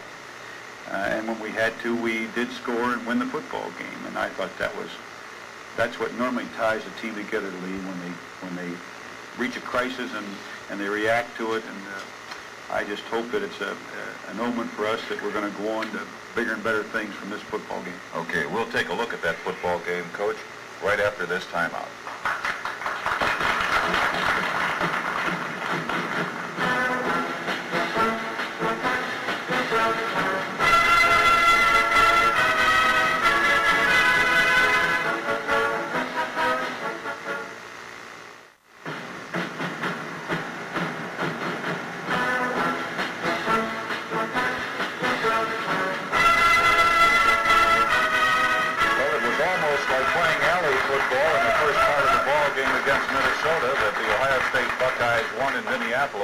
But the Buckeyes got their defensive act together and put a victory on the scoreboard for Coach Earle Bruce in his second game as Ohio State football coach. So let's take a look at the highlights. It was about 68 degrees at kickoff time at Minneapolis, and the sun was shining, and a pretty good shirt sleeve and less kind of crowd turned out. It was a very nice day. Here's a great running back. I think he got 260 yards. There's no doubt about that. White for 11 yards. And moving the football well. Here they are in the double wing formation, double slot, one running back, man in motion, coming across the formation, running the trap, give up the middle. Good sidestepping there by White for 29 yards into the end zone.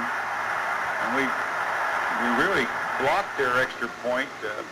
Foster blocked it, made it 6-0 at that time. And here they are back in action again, throwing a little screen pass out to the left to Thompson, 31 yards, running very hard, and they've got some talented football players on the Minnesota football team. They caught you in the screen. Caught the screen pass, really fine screen. Caught you in a blitz.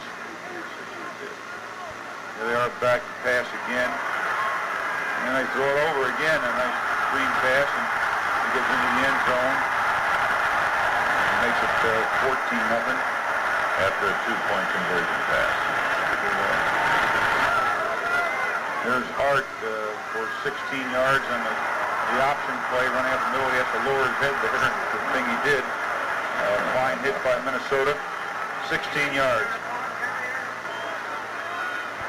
Art's back to pass, fakes, hits Tyrone Hicks on a real fine curl pattern. He breaks the tackle and sprints into the end zone.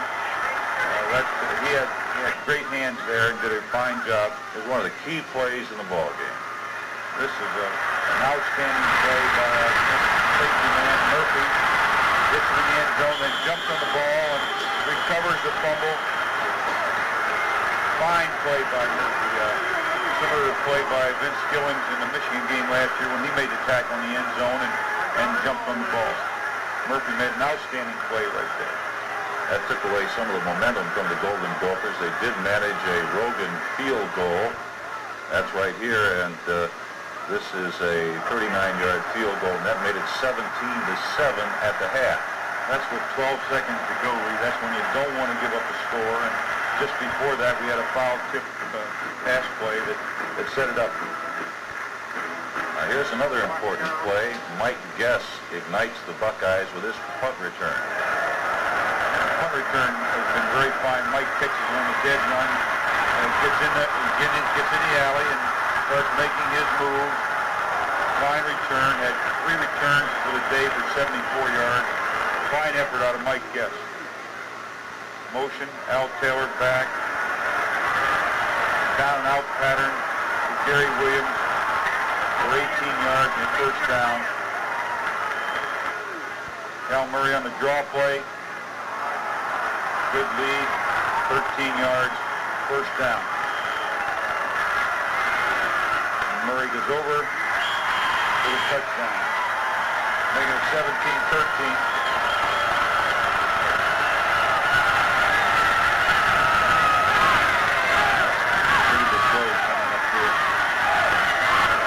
Great support from the Buckeye fans. Back to pass in a 3rd and 10 situation. Right on the button to Hunter for 28 yards and the first down. Art back to run, cuts inside his blocker on a quarterback sweep play. Good blocking, good running. 32 yards, and he goes in the end zone for 19-7. 2-point conversion play, and I think some people would be asking why 2 points? Why 2 points? Well, 2 points because they have a fine field goal kicker, and I didn't want to tie. I wanted to go for the victory, and that's Bill Jaco, big tight end, playing tackle most of the week until about Thursday night. There it is again. Back to pass on the flood pattern. Art sets and hits the tight end in a crowd, catches the ball. He's high-stepping. Now here's what I call the weirdest play in football. It's a punt from Minnesota. Nobody rushes. He changes his mind. Now he changes his mind again. Finally gets the punt off, and somebody catches the ball on the 2-yard line on Minnesota.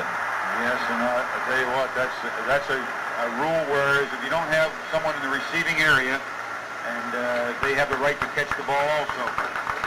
But after that, it looked like you were down in the hole, but Art got a first down along with the rest of the Buckeyes, moved the ball out a bit and ran out the clock, and you took home that win. A very important win, and I think a great win for us away from home in a place where they were ready for a victory. They were key. They must have worked all 2 days on that run-and-shoot offense, held it out of the OU game, and won it, and then opened up on us. Were your defensive people confused at the start of the ball game? Well, yes, we hadn't worked against the run and shoot at all, Lee, and I think it's rather hectic when they move the ball like that, and then they not only put together the passing, but with the trap and the draw and the screen, they did an outstanding job, and we just had to get together at halftime and make some things pretty solid for us, and in doing that, I think we played pretty much base and didn't try to game or do anything. They controlled us, but we absorbed them a little bit so that they couldn't get a touchdown. I think that was important. That was important. And, of course, the touchdown run by Art Schlichter, the coach called it, what did you say, a quarterback sweep?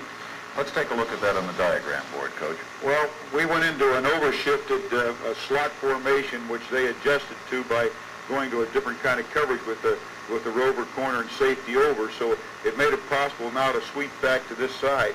We try to block the end on the line of scrimmage. The tackle will take the tackle.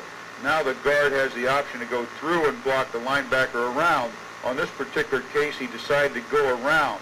This end somehow got up the field, and when we send the 2 backs, Cal Murray made a great block on that play. The fullback then came inside, but he kind of hesitated. Art came in, had a duck inside the defensive end and outside. By that time, we got a great block. When this man moved up to take over, our guard, Andrea, knocked this man out, and Art was able to cut back in, and we had some other people coming across field, and Art cut back against the green and went in the end zone, and made my heart do well. Made everyone's heart do well. There it is again. There it is from ground level. Art cutting up inside the block. Watch Andrea forces the man outside. Art cuts back in. Fine run by Art. And you know, Lee, I was very much pleased with our defensive adjustment at halftime, and I think Coach Frizzell and Zabo and most certainly Pete Carroll in the defensive secondary and Bob Tucker did an outstanding job of keeping those men together. That was the important thing. Well, it looked for a while like they were going to fall apart. Well, it did, and 14 quick points would make you fall apart. We'll be back with more on the Earle Bruce Show right after this.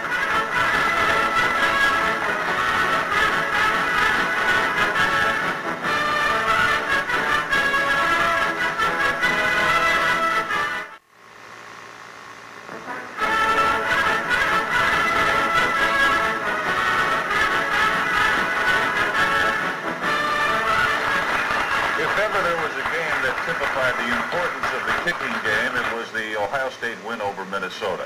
You have kickers that have stood you in good stead in this young season. Well, we have a fine kicking game. I think Tom Morris at the punter, and you're going to see John Hutchings at the center position, and Vladi Janikieski missed his first extra point for a long time, and Bob Atha there. They give us a fine, skilled punting and kicking combination that I think will win a lot of football games for us. Plus, the kicking game also includes the return game, and today Mike Guess had 3 returns for 74 yards, and Gary Williams had a very exciting kickoff return. Punting is important in any football game. Let's take a look. Punting the football. It's an art that combines the speed and power of a pile driver with the timing and finesse of a ballet dancer. And no one in college football punts the pigskin better than OSU's Tom Oros, a 6'1" junior from Fair Harbor, Ohio.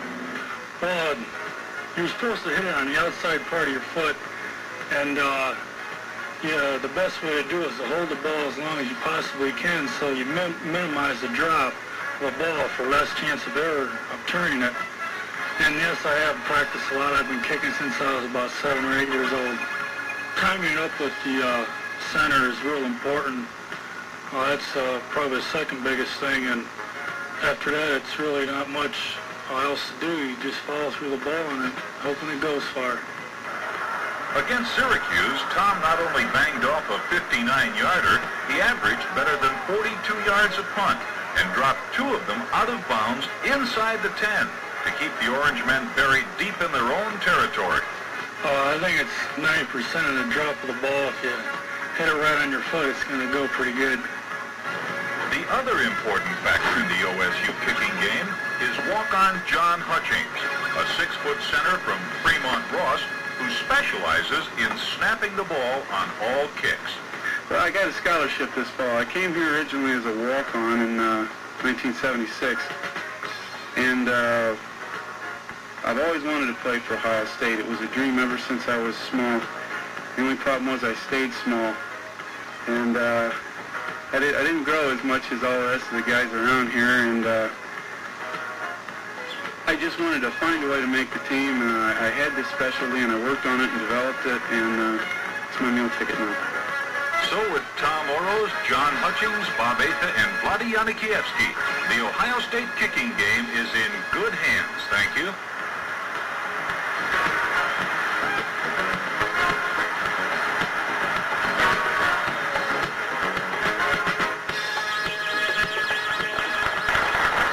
Today, Tom Oros averaged 44.8 yards per punt, and he was an important cog in the Ohio State victory over Minnesota.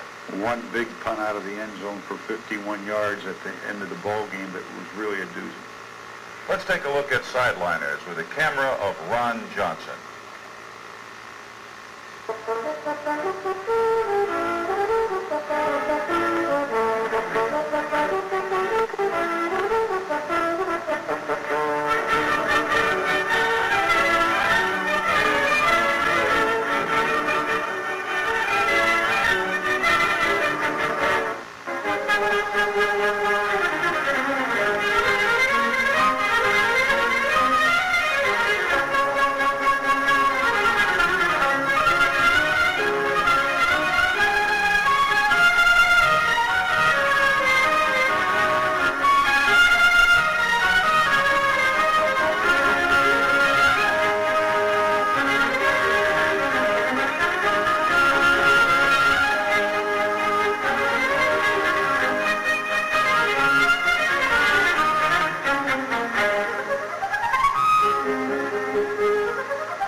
Radio play-by-play for the Ohio State Buckeyes for 31 years. Bert is from WBKO Radio.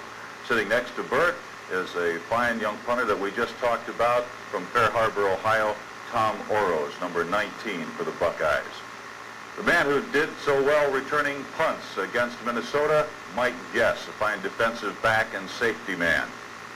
And it's John Hutchings, the man who does all the snapping for Ohio State from the center position in the kicking game. And the fine wide receiver, number 89, Chuck Hunter, the guy who played so well against Minnesota in Minneapolis. First question to Bert Charles. Mike, I'm going to ask you the first question to you. Would you tell us what the defensive coaching said at halftime after watching that Chinese fire drill in the first half? Well, he just told us to settle down and play some really fine defense. And he just got us all together. And we did worked out a couple plays that we hadn't seen, and we just kind of went over those, and they got straightened things out. Some linebackers stayed home, and some defensive people stayed home in the second half. Yeah, that's true. Another question to you. That split second decision, it seemed like, to take that last punt on the dead run. That could have gone either way. I wondered, did you have a moment to think whether you should let that bounce and field it? Well, I was did you just suddenly think and take it on the dead run? Well, from the kick, I was watching the ball the whole way, and I felt I could get it, and I took it and went with it. You the running start. Chuck, you caught a pass, a key pass, and you had about that much room before you stepped out of bounds. Were you sure of where you were? Because I noticed you didn't look down, but I was praying up there that that second foot would come down inside. I guess you were too. I was too. Well, we just like the game time. We practice like we play, and we practice in kind of drills during the week, keeping the feet in, and always knowing where you are on the field. So I knew I had a little room, so I took advantage of it. That ball was right there. Yeah, it was there between two defenders. That was a shot. It was a real good pass. It was right on the money, like you said. As a matter of fact, for 7 completions, we got 155 yards. That's a pretty good average, isn't it, Coach? I tell you, not throwing the ball enough. Well, you did try to throw the ball more often. We did. I don't know, we just didn't have the ball. We had 49 plays, and they had 80. They had 80. We played 2/3 of a football game on offense and a full game on defense. Did you learn anything from that Smith drop-seat punt formation? That drop the ball, pick it up, drop it, and run with it? Oh, I hope I never do that. Incidentally, there was an interesting point on that play because an official threw a flag. And there might have been a roughing the kicker call. But the minute he moved forward and had a fumble, then, as I understand it, he's fair game, easy bait. And he picked up that flag in a hurry. John, Yeah. They caught the ball in midair, and many people don't know that you can do that if there's no defender in the area. I was among them. Yeah, I've seen that before. John, I've been wondering, you yourself say you're not the biggest man on the Ohio State football team, but on a center snap, there is probably more pressure on you than there is on anybody else on the field. What do you do? How do you react? Do you snap and you just lunge forward, or what's the situation? The only thing I'm really concentrating on is the snap. After that, it's just kind of survival. I just try to make sure that the kicker gets the time to do what he's got to do. I really don't worry about it that much. You don't find yourself going head over tea kettle or whatever? I go the other way usually. But it happens, and it's part of it, and it comes with the job. Fellas, thanks for being with us. Bert Charles, WBKO Radio, thank you very much for being with us. We'll be back with more right after this.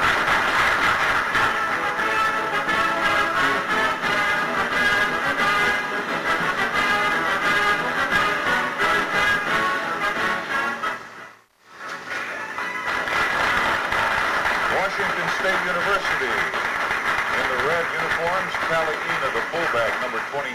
He's 6'1", 200 pounds. Of course, the Buckeyes play Washington State next week at Ohio Stadium.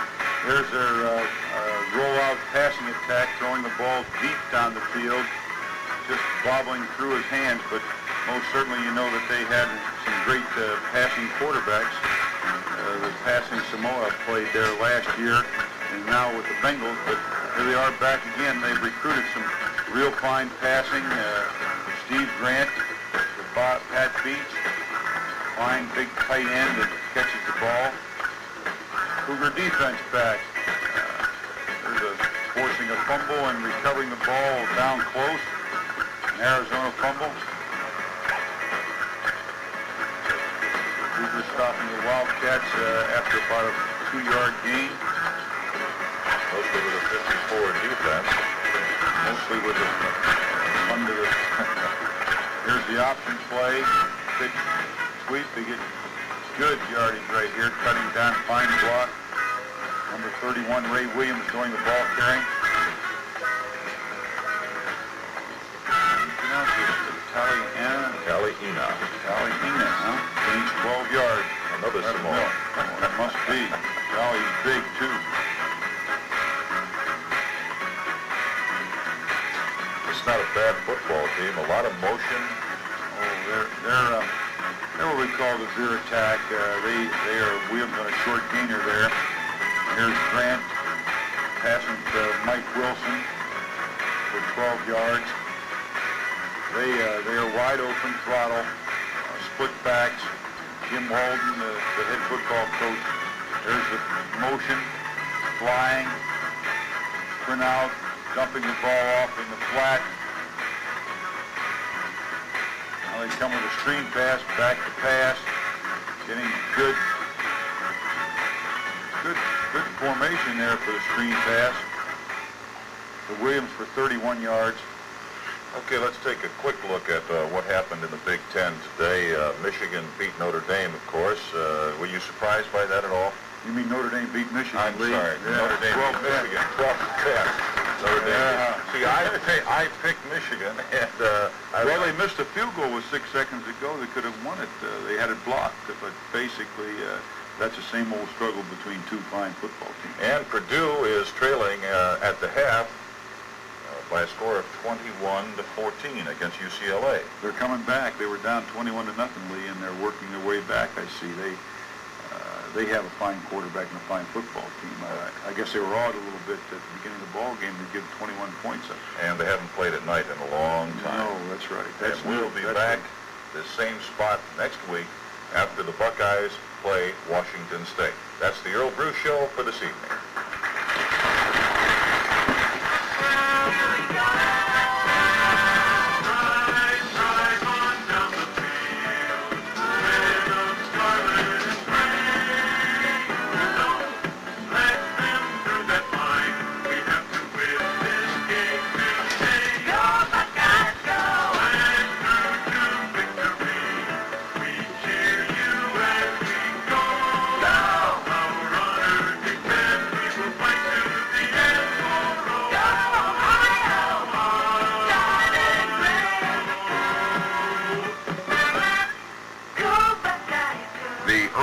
Show, starring Earle Bruce, coach of the Ohio State Buckeyes, and Lee Velocity's sports director of WBNS TV.